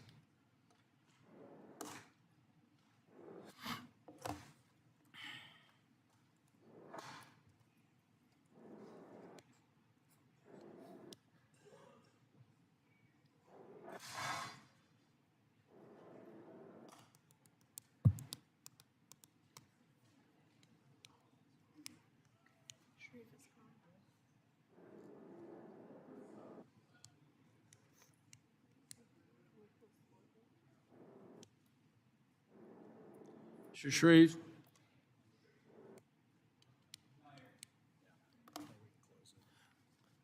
Close the board.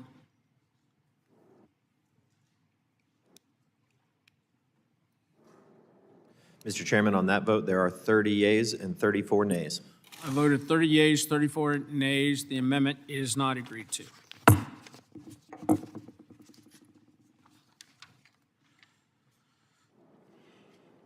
Next amendment is McDonald, number 015, offered by Ms. McDonald Rivet, on which a recorded vote was ordered, which was not agreed to by voice vote. Is a recorded vote still ordered? It is. The recorded vote is still ordered. Open the board. Chairman intends to vote no. Ranking vote yes.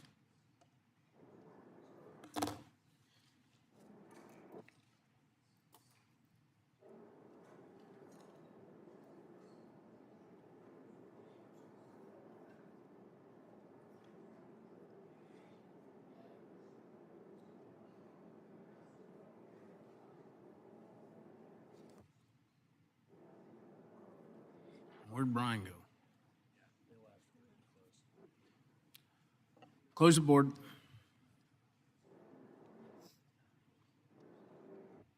Mr. Chairman, on that vote, there are 30 yeas and 33 nays. I voted 30 yeas and 33 nays. The amendment is not agreed to.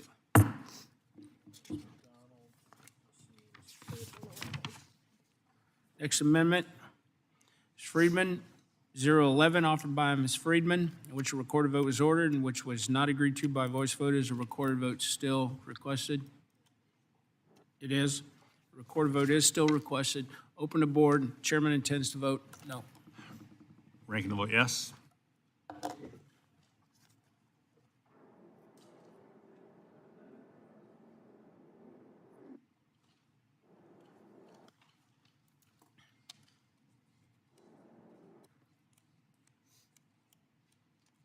Close the board. Mr. Chairman, on that vote, there are 30 yeas and 33 nays. A vote of 30 yeas and 33 nays. The amendment is not agreed to.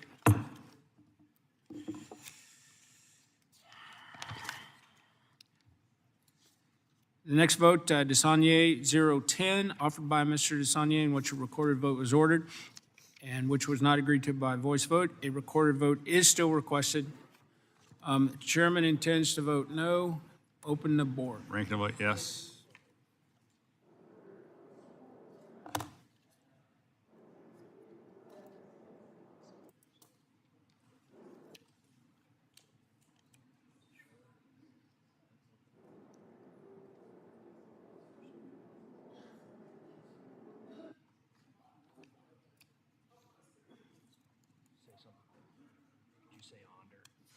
You got it. Has everyone voted? Anyone wish to change their vote? Seeing no one, close the board. Mr. Chairman, on that vote, there are 30 yeas and 33 nays. A vote of 30 yeas and 33 nays. The amendment is not agreed to. Next amendment is Sykes 47, offered by Ms. Sykes, in which a recorded vote was ordered and which was not agreed to by voice vote. Is a recorded vote still ordered? Yes, it is. A recorded vote is still ordered. The chairman intends to vote no. Ranking the vote yes. Open the board.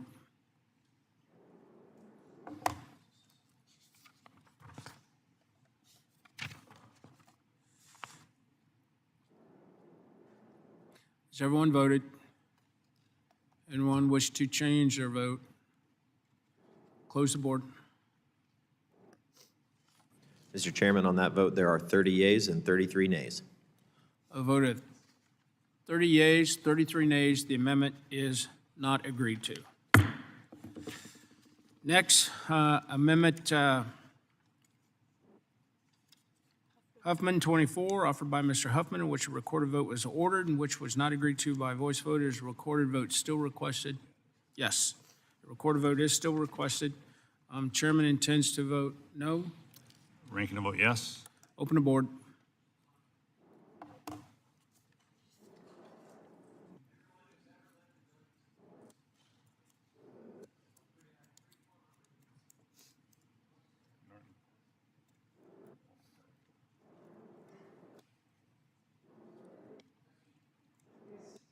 Has everyone voted?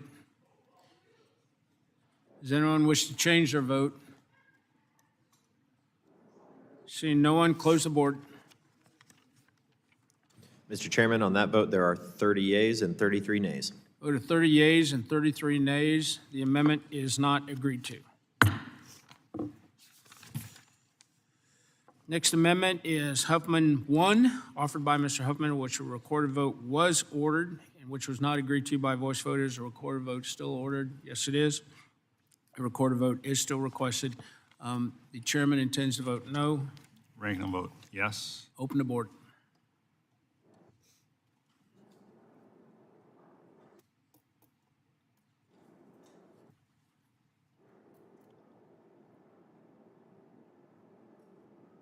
Fun bunch there to vote.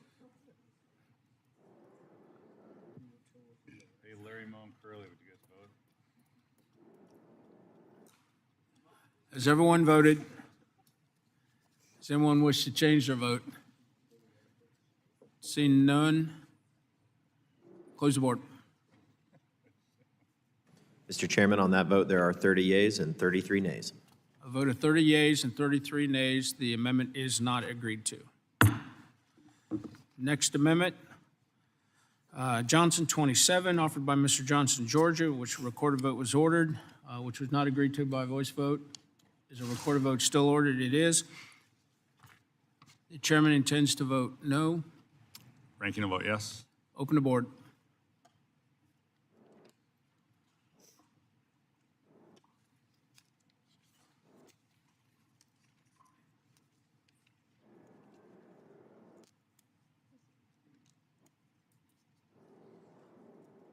Has everyone voted? Does anyone wish to change their vote? Seeing no one, close the board. Mr. Chairman, on that vote, there are 30 yeas and 33 nays. I voted 30 yeas and 33 nays. The amendment is not agreed to. Next amendment, offered by Ms. Poe. Number 5, in which a recorded vote was ordered and which was not agreed to by voice vote. A recorded vote is still requested. Chairman intends to vote no. Ranking will vote yes. Open the board. Need to see it.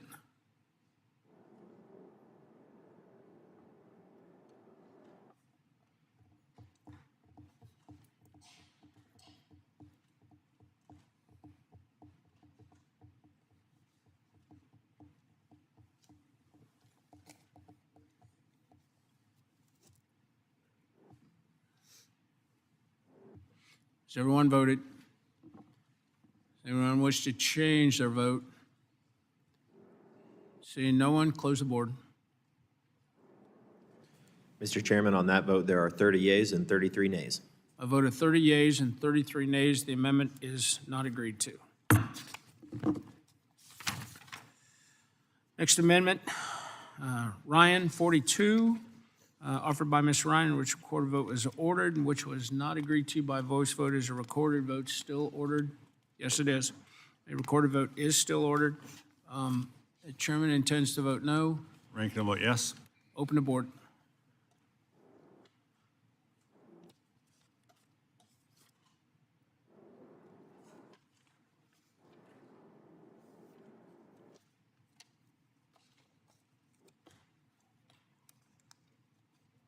Has everyone voted? Does anyone wish to change their vote? Seeing no one, close the board. Mr. Chairman, on that vote, there are 30 yeas and 33 nays. I voted 30 yeas and 33 nays. The amendment is not agreed to. The question is now on amendment. The amendment in the nature of a substitute to H.R. 3898 as amended. All those in favor signify by saying aye. All opposed signify by saying nay. Nay. It appears that ayes have it. The amendment in the nature of a substitute as amended is agreed to. The question is now on the adoption of and favorably reporting of H.R. 3898 as amended to the House of Representatives. All those in favor signify by saying aye. All opposed signify by saying nay. Nay. The ayes appear to have it. Like a recorded vote. I'd like a recorded vote, and I'd like to take into account the enthusiasm of the respective votes when determining. A recorded vote is requested. Members will record their votes using the electronic voting system. Chairman intends to vote aye. Ranking will vote no. Open the board.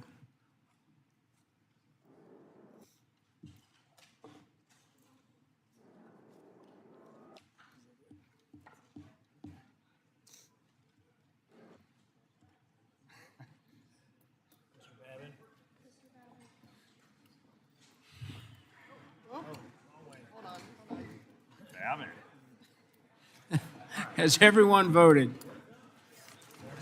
Does anyone wish to change their vote? Close the board. Mr. Chairman, on that vote, there are 34 yeas and 30 nays. I voted 34 yeas and 30 nays. The bill as amended is agreed to and ordered favorably reported to the House. And without objection, the motion to reconsider is laid on the table. Thank you. Have fun over there. Thank you for participating in today's markup. I'd ask unanimous consent that each measure reported today be reported as a single amendment, nature of a substitute incorporating any amendments adopted. Without objection, that is so ordered. I ask unanimous consent that the staff be authorized to make all necessary technical, clarifying, and conforming changes to each of the measures reported today and to reflect the actions of the committee. And without objection, that is so ordered. Pursuant to House Rule 22, Clause 1, I'd ask unanimous consent that the chairman or his designee be authorized to offer such motions as may be necessary in the House to go to conference with the Senate on the legislation adopted today or any similar measure. Without objection, that is so ordered. I'd ask unanimous consent that the chairman, after consultation with the ranking member, have authority to strike or revise any provision of the measures reported today that would cause a sequential referral to another committee or would cause the bill to be subject to a Budget Act or Rule 21 cut go. Point of order. Without objection, that is so ordered. Pursuant to House Rule 11, Clause 2L, I'd ask unanimous consent that all members of the committee have at least 2 calendar days in which to file any supplemental, minority, additional, or dissenting views on the legislation adopted today, and without objection, that is so ordered. Pursuant to Rule 6F of the Rules on the Committee of Transportation and Infrastructure, I note the presence of a quorum for all actions taken on all committee business today. And with that, the Committee on Transportation and Infrastructure has completed its business. The committee is adjourned.